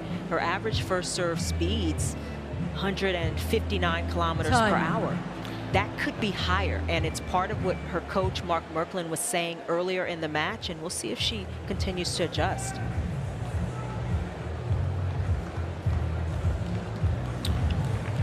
Full house here on Rod Laver Arena on another gorgeous night here at Melbourne Park.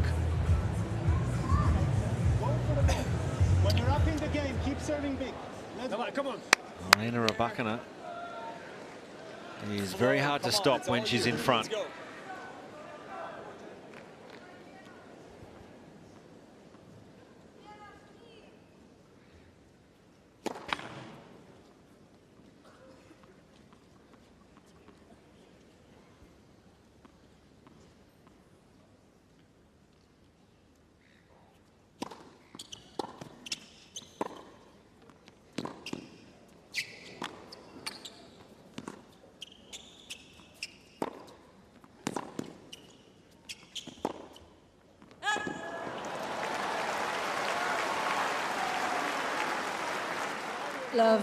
15.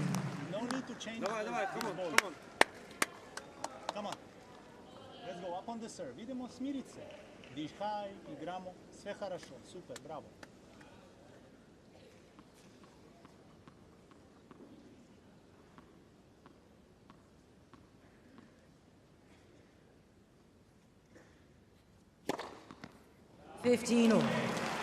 Stefano Vukov reminding Rybakina to keep getting up, going up on the serve, and she did it beautifully on that last one.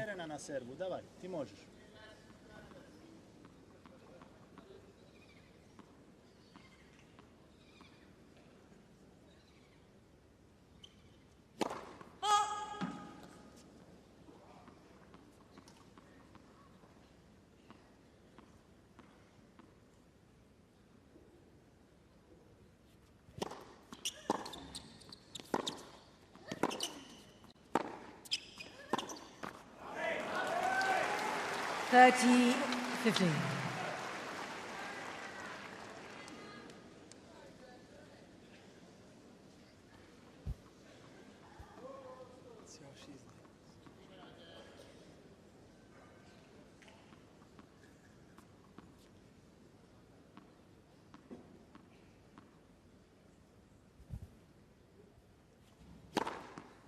$40-15.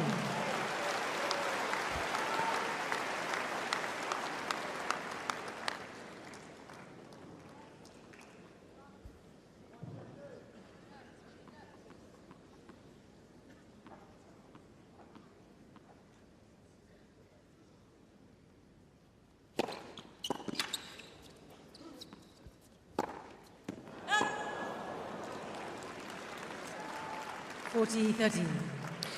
Oh, it's been clever serving from Rebecca.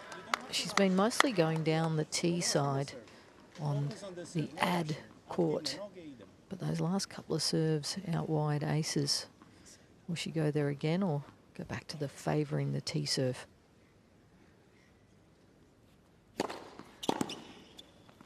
Oh, she's feeling it tonight. There's no doubt about it.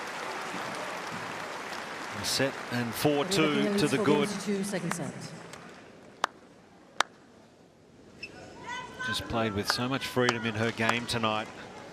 Executed the game plan beautifully, really attacking the forehand of Pegula. Давай. Ти можеш, браво. Идемо. Come on.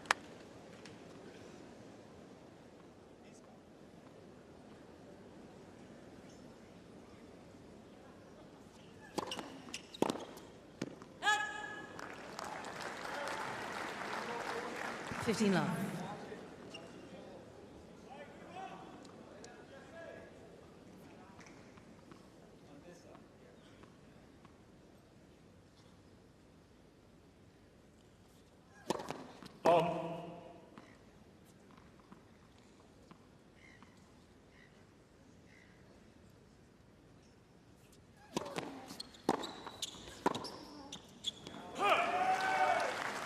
$15 all.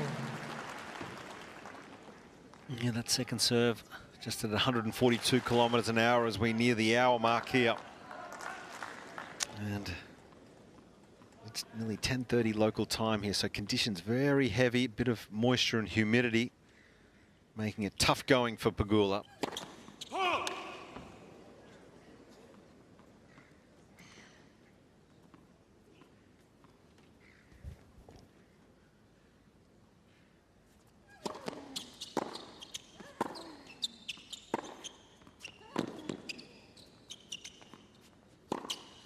This is a clinic of clean hitting. 15-13.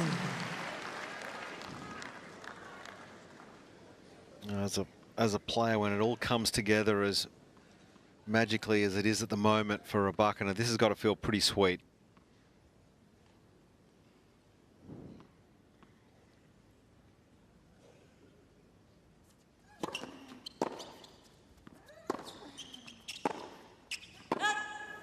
$30 all.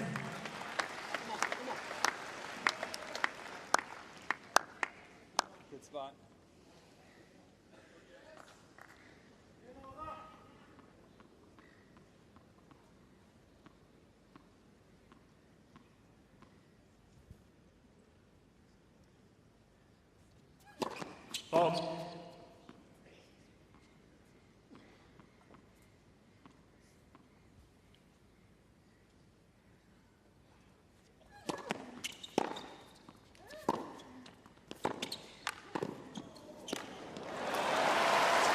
Perfect play from Pegula and able to keep the ball out in front. We haven't seen her come in as much tonight. She hasn't had many opportunities, but that forehand, able to lean on it and then didn't hesitate.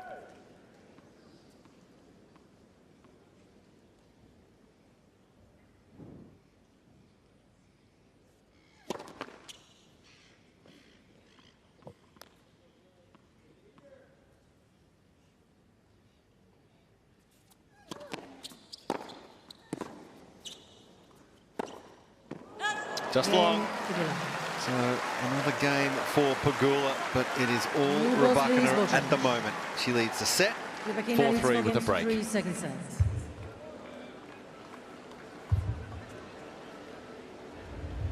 Jess Pegula hanging in there, and that's all you can do at the moment. Give herself a chance. She has broken Rybakina the one time, so you got to feel like you can maybe do it again. But this is where it just comes down to fighting and competing and just letting the chips fall where they will. But it's been a fabulous night from Rybakina, and sometimes you just got to say hats off and just keep plugging away.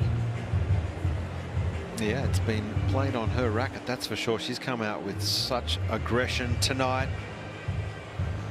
A big mentality to play this match on her own terms. And so far, she has delivered.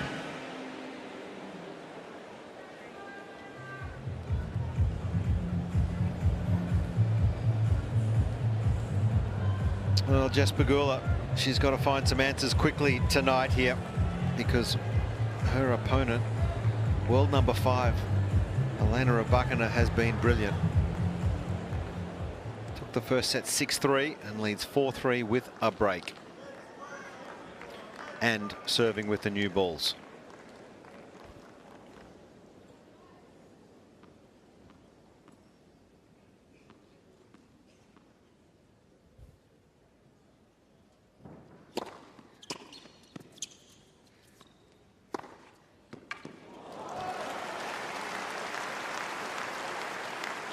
Love.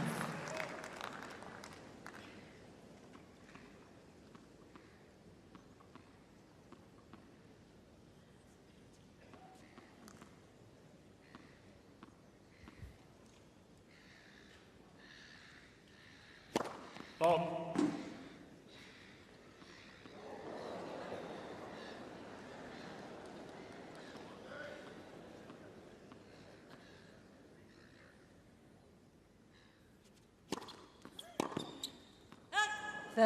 Well, she's like a locomotive when she gets in front here. Rybakina wins those first couple of points on service, and she goes on to hold over 95% of the time.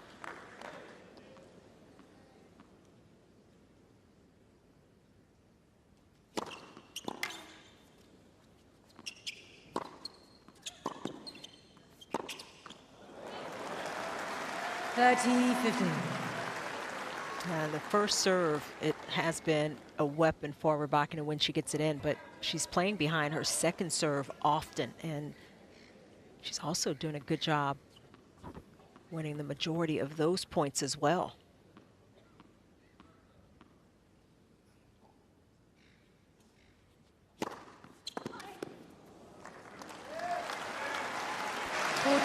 Well, the new balls are definitely helping her out on serve.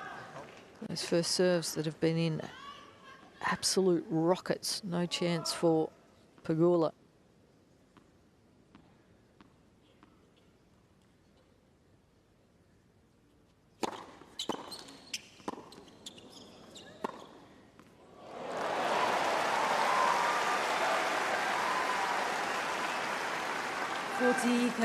That is a big weapon for Pegula, but it just hasn't hit as often as she might have liked in this match.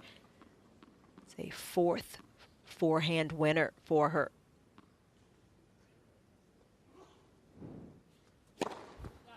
Well, the aces are starting to rack up here. That's the fourth ace in this set. And Elena Rybakina just one game away from a berth in this year's Australian Open final,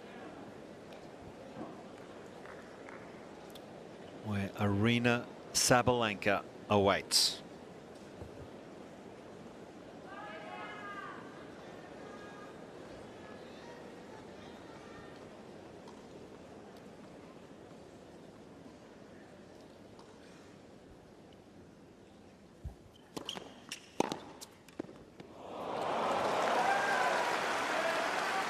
Love 15.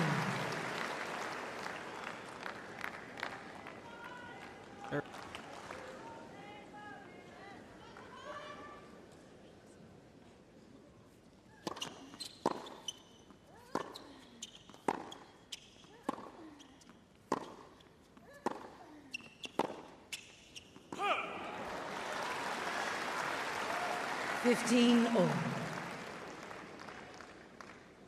This is a bit of what Pegula's been up against. Tonight, Rybakina has won more points behind first serve returns. That previous point was another example of it. It's about 2% higher than her tournament average so far. And what that says is perhaps Pegula has not been going big enough on the serve. Rybakina has had a little more time on that first serve, and she's been able to make pretty good use of it. But Pegula trying to hang in there and hold here.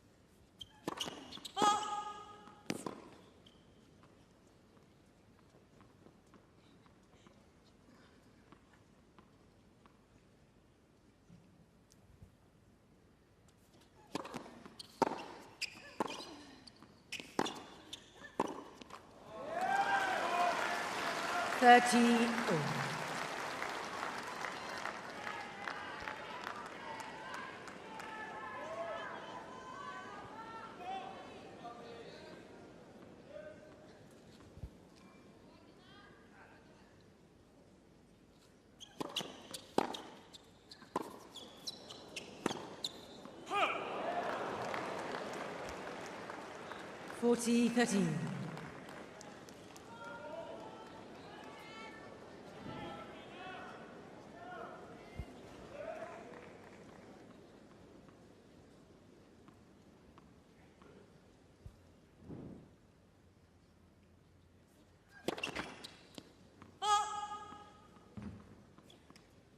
Wait, please.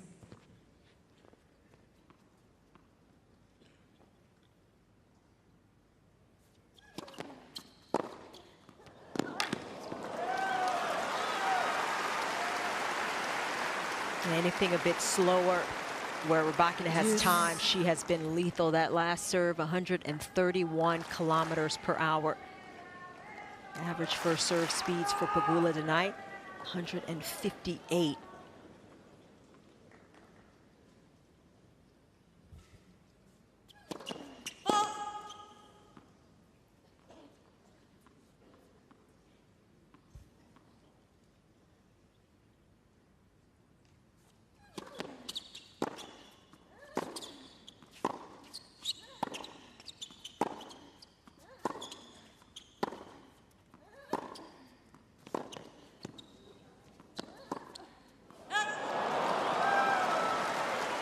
Advantage, Rybakina.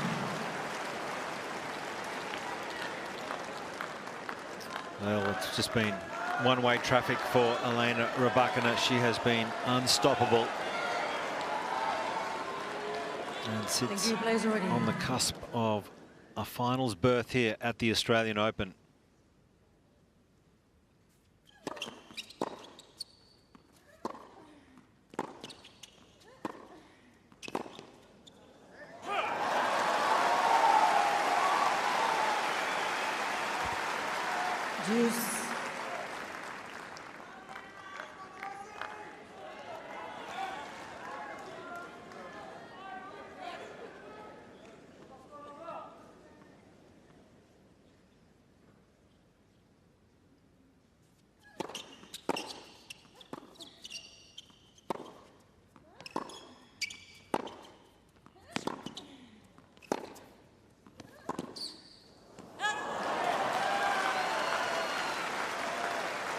Advantage, Rybakina. She's had such good margin and control of her shots out of the corners, Rybakina, so often tonight.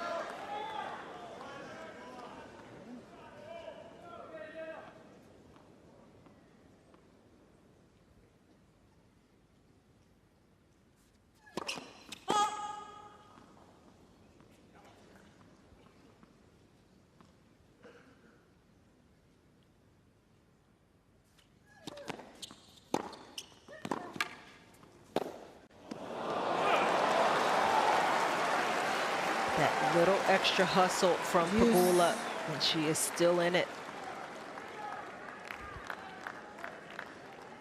Tremendous effort physically, as you just mentioned, Chanda, but those backhands are barely getting across the net and the angle that she was able to find.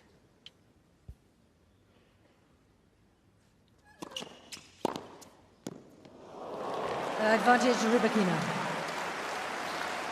This forehand has been so damaging all night. It's been a real weapon, and it is match point number 3.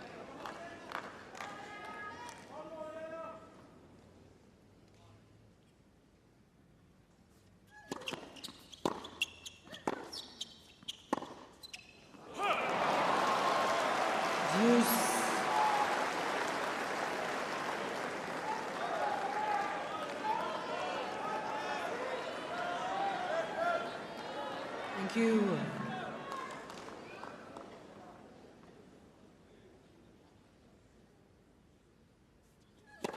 Let for serve.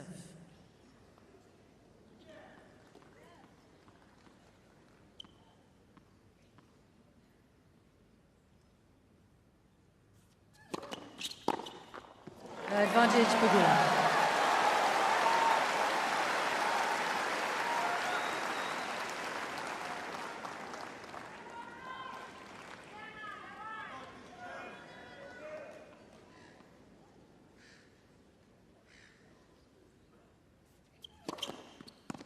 Oh, that's a huge hold here for Jess Pagula. Not out just yet. Rybakina leads 5 games to 4 seconds. In the lead, though, a chance to serve for a place in the final.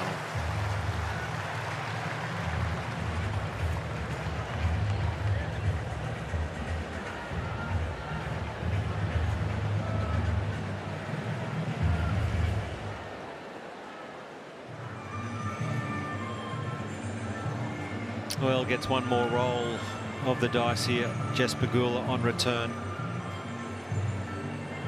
She's been overpowered, that's for sure, tonight. These conditions have certainly suited the big hitting, the strong serving of Rybakina. This is all that Pagula could do, was fight to hold serve the way she did in that last game, saving those match points, and then put it back on Rybakina. And see if she can get some looks at some returns and go from there.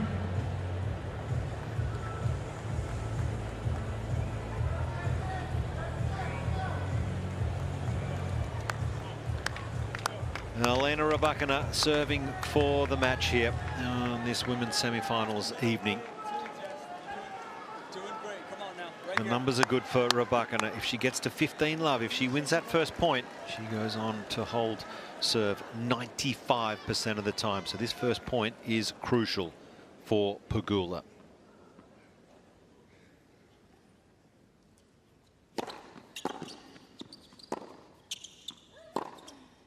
And that'll help. Love 15.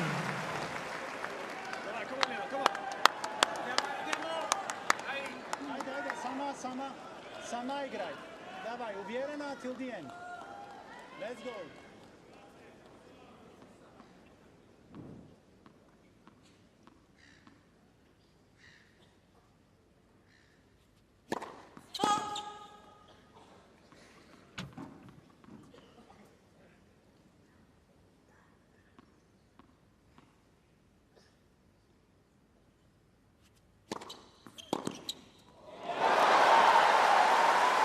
And that is one of the best, maybe the best return that Pagula has hit all night. How far inside the court that she was.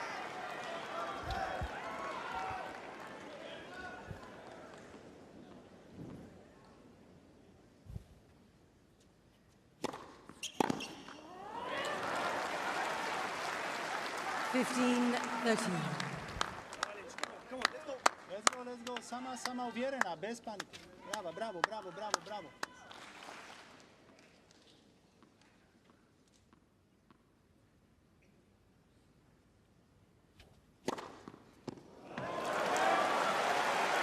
Ace number 5.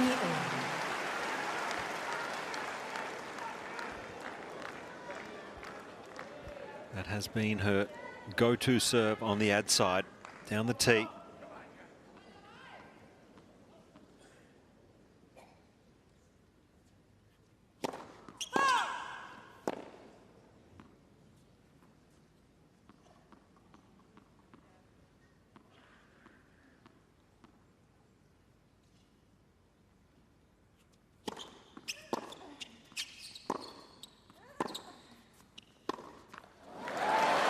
Well, it's Pegula who's just throwing a bit of caution to the wind in this return game, just going for it a little more, has seemingly out of nowhere brought up a break back point opportunity here.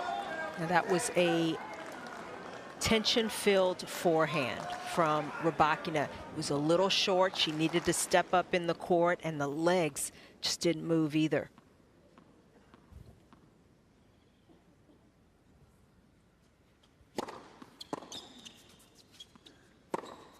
And that is wild. Can you believe it?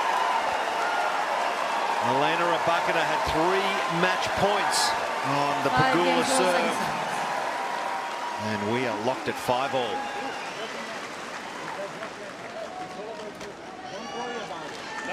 Come on.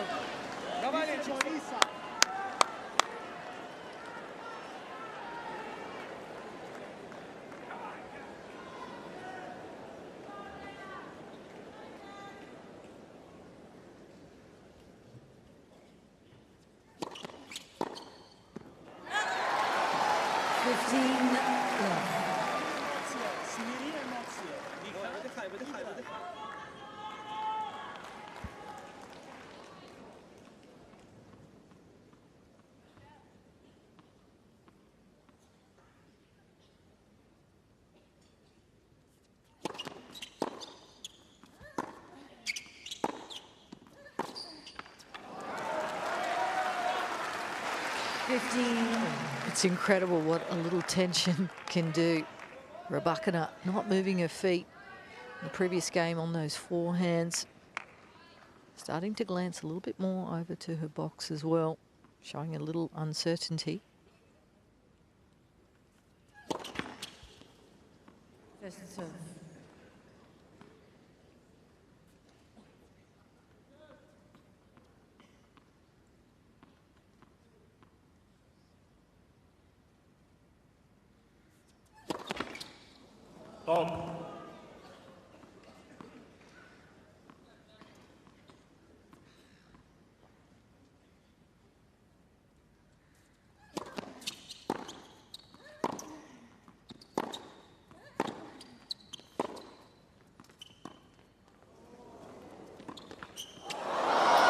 Well, sometimes in life you need a little bit of luck.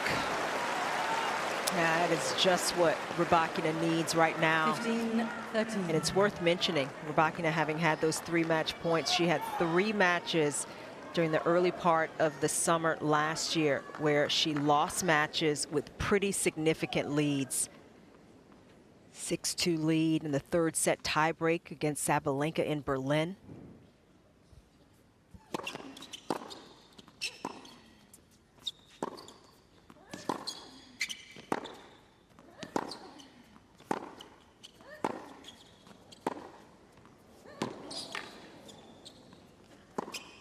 That's fabulous. The other couple of matches, she was up a set in 5-3 against Leylah Fernandez in Washington, D.C. Lost that one, and then was up 5-3 in the 3rd set against Victoria Mboko in Montreal, and had a match point on her serve at 5-4. So sometimes there's additional demons that come back into play, scar tissue that you've got to exercise, and she's trying to do that here.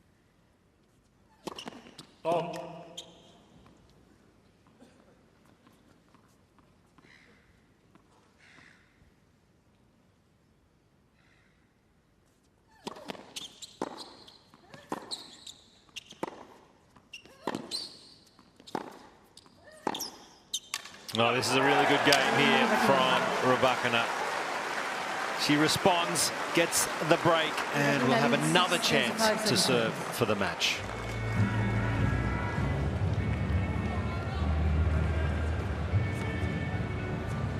That was massive. That break back for Rybakina, get a chance to serve for the match once again. But here's a look at the match points that Rybakina did have and on the previous Pegula serve game.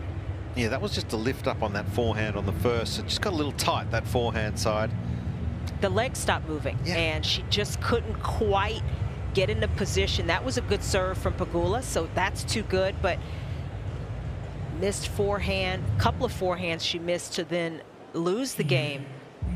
And, or rather the 2 forehands she missed at the end of her own service game after that just showed how the nerves came into play. But this is another chance, and it's tennis. You got to weather these type of moments.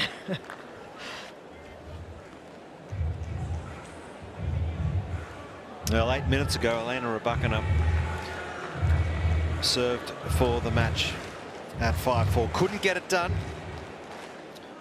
And has another crack at it right here. Has already had 3 match points on the Pegula serve.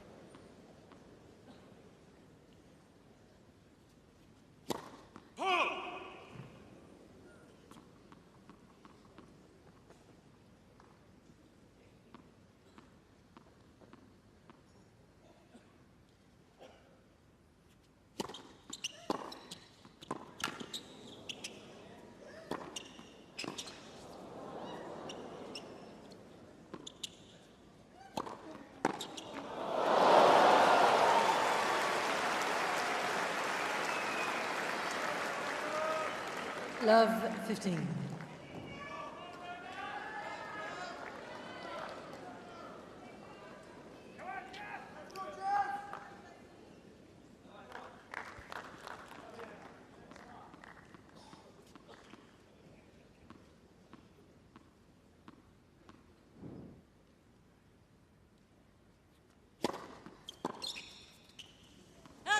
That's a big first serve. She needed that, Rybakina.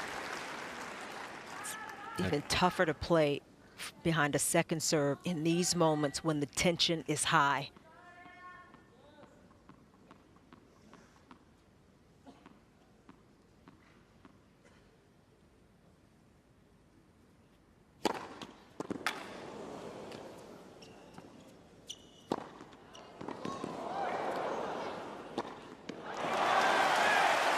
Well, her serving accuracy is just phenomenal.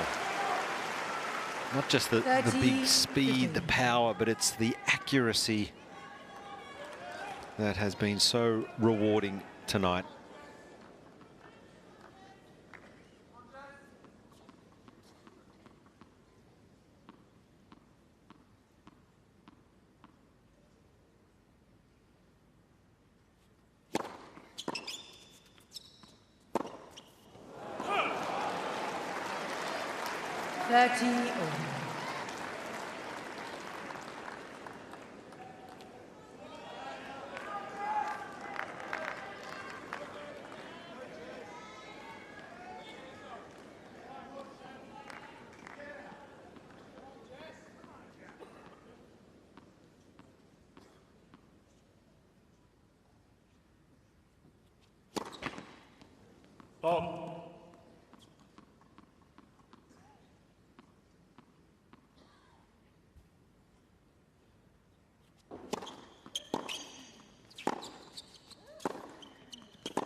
Just piling on the pressure, Pegula.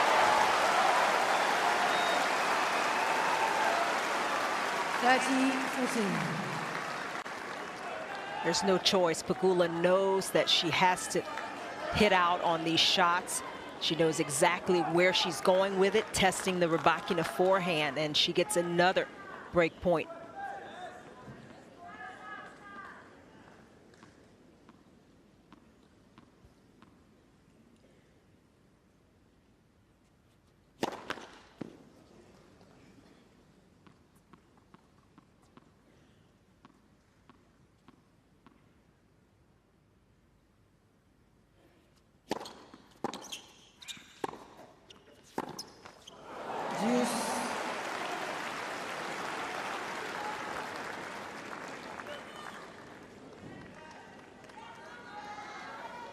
Just couldn't quite get behind the ball enough. Did everything right on that return.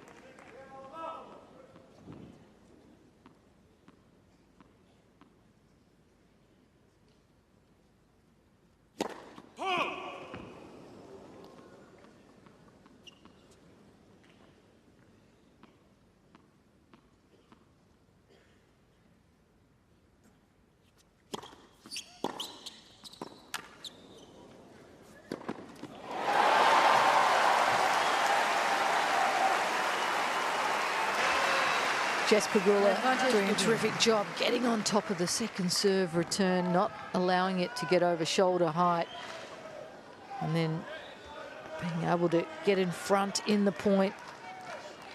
Another break point.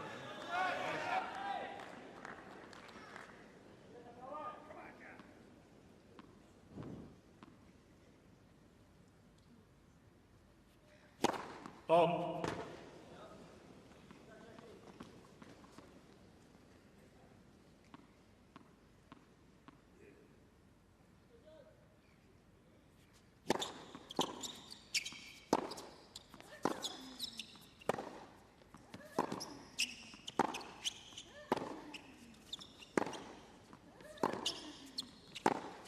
Well, will there be another chapter to this story? 6 games all, second set, tiebreak.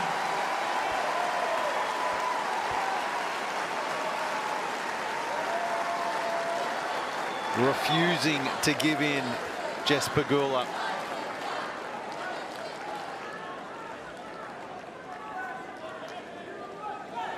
So Thank you, Jess pleasure. Pegula is the only one that's played a tiebreak out of the 2 in this entire Australian Open. That was in the last match against Amanda Anisimova.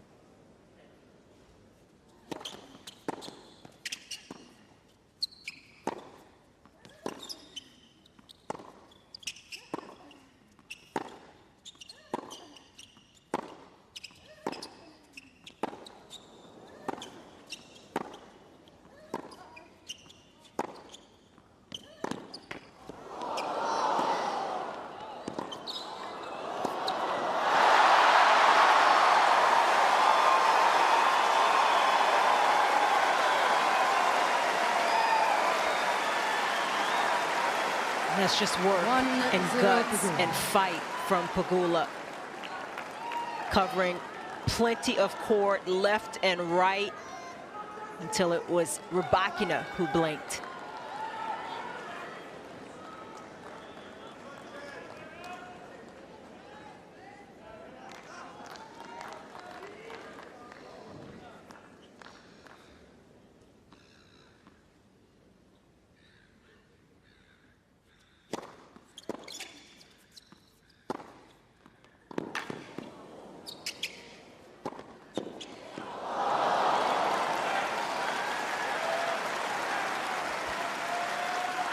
Rybakina barely got first serves in that last service game. And this time starts the point with a first serve.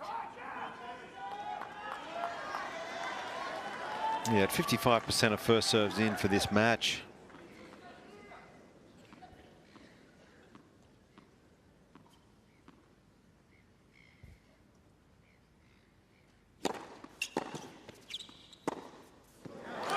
And you get the feeling, Chan, that the tide has turned here because there's a lot more stress on the face of Rybakina. Of course, she had 3 match points. And the unforced errors are just starting to flow a little too freely here.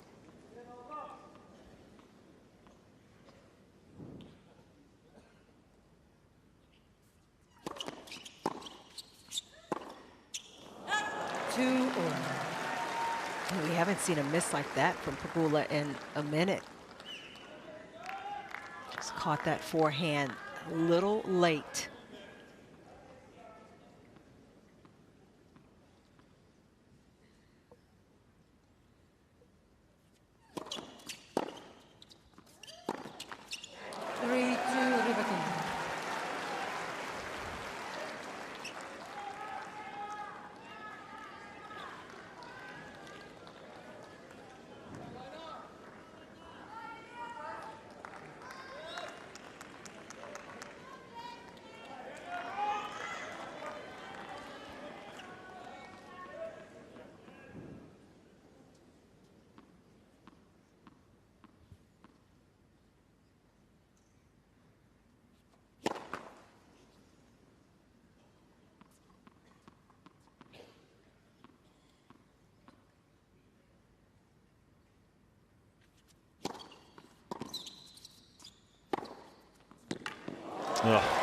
Just gets the line.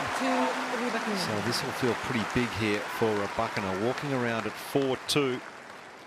And that wasn't an easy forehand. She's missed a number of those forehands to change direction and go inside out the way she did. It's been over 20 minutes now since that third match point. But she's got to be putting that out of her mind. And that last forehand, that goes a long way to helping. Yeah, just 3 points away, but it would feel like a mountain at this stage of the match. These are the hardest points to win. It's so hard to close out.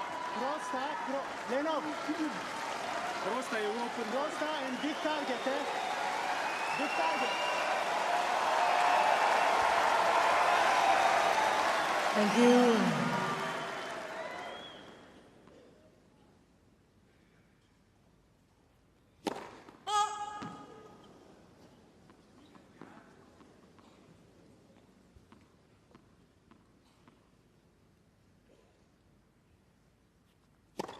Let's second serve.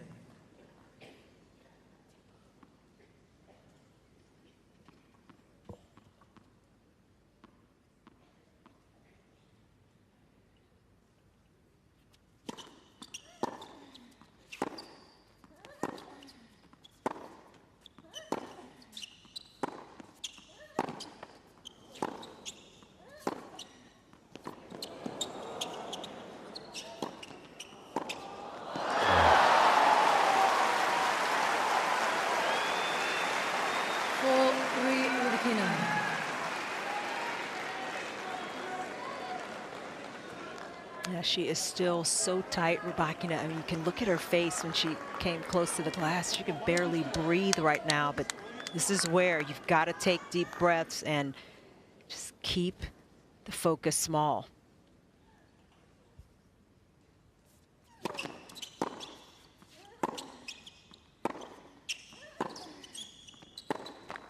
Well, that was tight. That was just a bit of a wild swing on that forehand. The feet not quite set, the base falling away.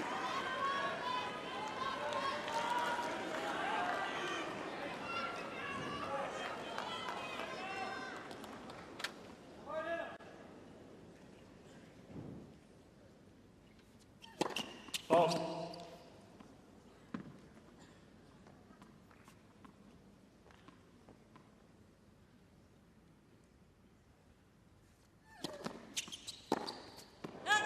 5-4 to go. Nemoj smiriti emocije, nemoj se igrati, davaj. Sve хорошо.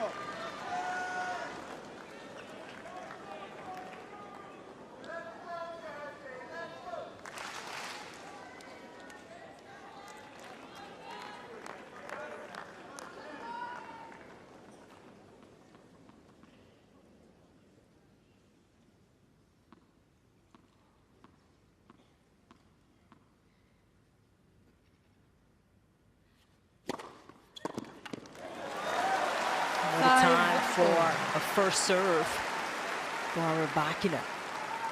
And to not have that ball come back, oh, that is a huge sigh of relief for her.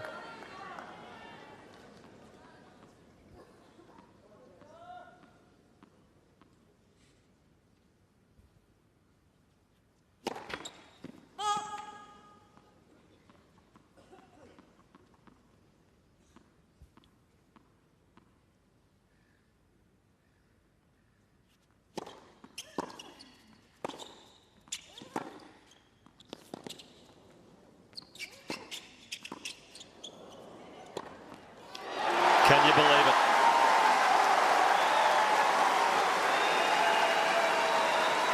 It's Jessica Pegula with a set point. 25 minutes ago, she was down 3 match points.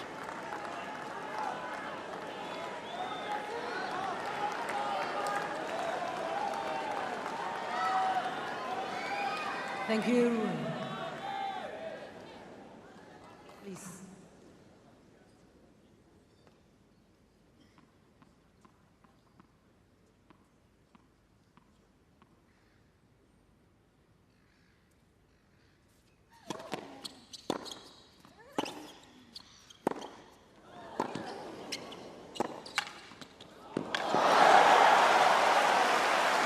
she saves it, Rybakina, with a forehand. Well, I think some of the crowd felt that return was going long, and it just drops in. Well, she just seemed to say, forget it. I'm just going to go after this now. I'm about to lose the set anyway, and it maybe freed her up.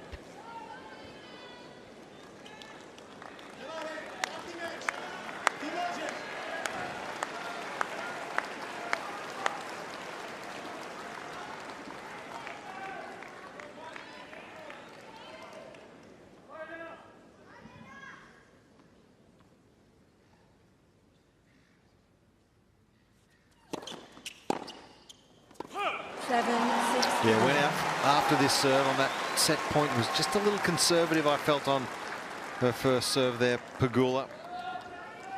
And earned set point number 2 now.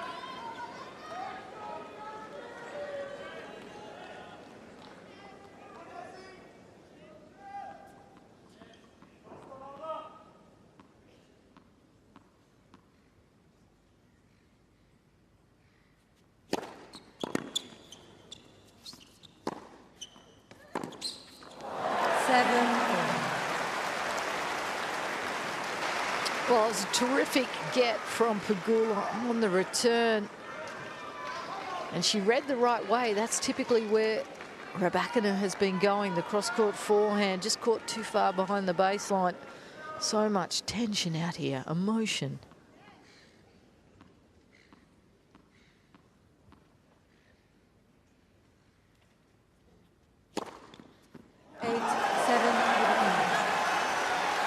All right, we've had the shot clock up a few times, 25, 26 minutes since this young lady had 3 match points.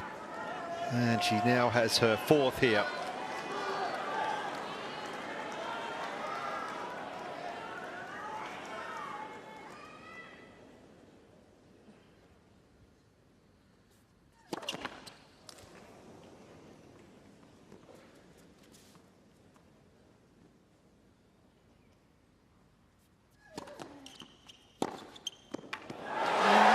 Makes no mistake of it this time.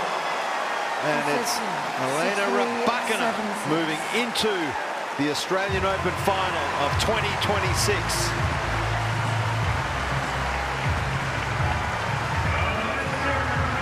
Had to work deep in this second set. She played brilliantly for a set and a half. Jess Pegula put up the backboard, and that was a strong fight back. But in the end, Elena Rybakina through to her 2nd Australian Open final. Yeah, she took a little longer route to get there in that second set, but Jessica Pegula, so impressive, the way she kept fighting, the way she did not go away, and she had a set point. Rybakina came up with the goods, and that is the mark of a champion. A lot of tension at the end of that set, and Rybakina able to work her way through and maybe exercise a few demons as well. What a fabulous tournament for Jessica Pegula. Through to her first semi-finals of the Australian Open. Played some sublime tennis all tournament long. And disappointment, she had a set point there in that second set tiebreak. Couldn't get it done, unfortunately. All right, Casey Delacroix is courtside now with Elena Rybakina. Elena, wow, what a match. These Melbourne's crowds have enjoyed watching you here on Rod Laver over the year. You made the final here in 2023. What does it mean to you to be in another Australian Open final? Yeah, it means a lot. Thank you so much for coming, watching us play. It was such a battle. It was an epic second set, and yeah, I'm really glad I managed to win it. And yeah, Jessica played so well in the second set. She fought till the end, and yeah, I'm just super happy to be in the final.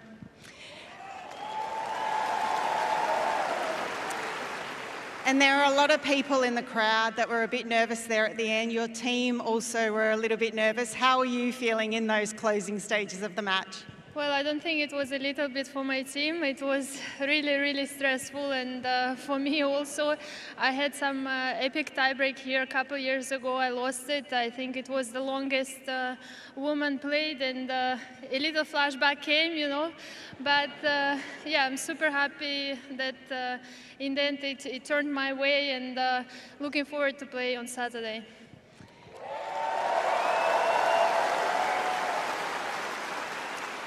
And you mentioned it, Jess is playing incredible tennis. It was a real high quality match. But what were you most pleased about your game with tonight?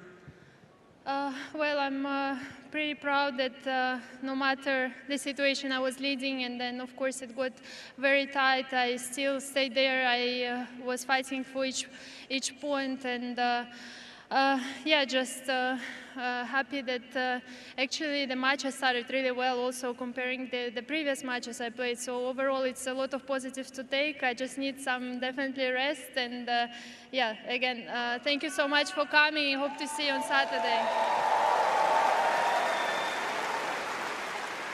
I have to ask you about Saturday. You faced Aryna Sabalenka in the final in 2023. You face her again. Please give us a few thoughts, maybe on reflection on that final, and then what your thoughts are on the match for Saturday's final.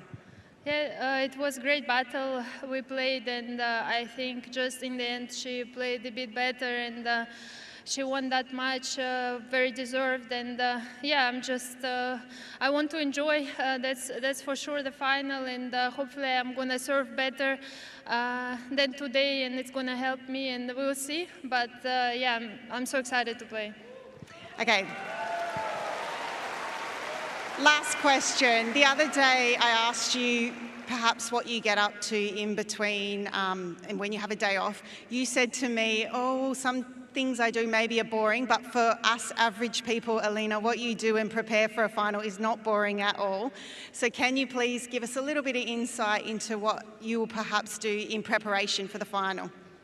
Well, I think we will keep the routine. I'm going to come here tomorrow, just practice a little bit, of course, work with the physio, and actually maybe to switch a little bit the mind, I will go to the city, a little bit shopping, who knows, but I definitely need to do something different. So I'm a little bit out of the courts for some time to refresh my brain for the match, and yeah, but probably some simple stuff. Perfect. Well, enjoy the shopping. Congratulations, Alina Rybakina. Well, we enjoyed the show that Alina certainly delivered tonight. And it's fair to say, Chanda, that first set and a half was irresistible from Rybakina. She was untouchable. Yeah, and, you know, if she's going to think about the match and really, you know, look at the positives, that's what she would focus on. And also the way she was able to find a way to push through the tension at the end and still close it out. And those are the moments that you hold on to when you are in big matches. And for the final, it's going to be another test for Rybakina. But she mentioned it, maybe would like to serve a bit better. But she did so many things well. And in particular, she was able to keep Jess Pegula out of this match for a good portion of the time, and it was the first serve points won. That was a high percentage throughout. She did a very good job behind her second serve as well, and was pretty stellar for a set and a half in that department. 31 winners to 14 for the American. That was where Rybakina shined, and she had a few more unforced errors in the second set, but overall, very good numbers to have a positive differential for a big hitter. And down the stretch in the tiebreak, she just was able to elevate just enough to get over the finish line. Certainly did enough tonight, that's for sure. As we just take a look at the women's draw here, this has been an incredible women's draw here at this year's 2026. The level has just been so good. All players really, I think, from the round of 16 through quarters and semis and now through to the final, the two best players, it's well deserved, and the world #1 Arena Sabalenka has looked mightily impressive. Well, neither one of these players, Sabalenka or Rybakina, has dropped a set. And Looking at this match summary now, going the way of Alina Rybakina there with that intense tiebreakers there. I cannot believe it. Jessica Pegula did so much to keep herself alive in that and was almost able to clutch it up, but unfortunately Rybakina just way too strong, and she's such a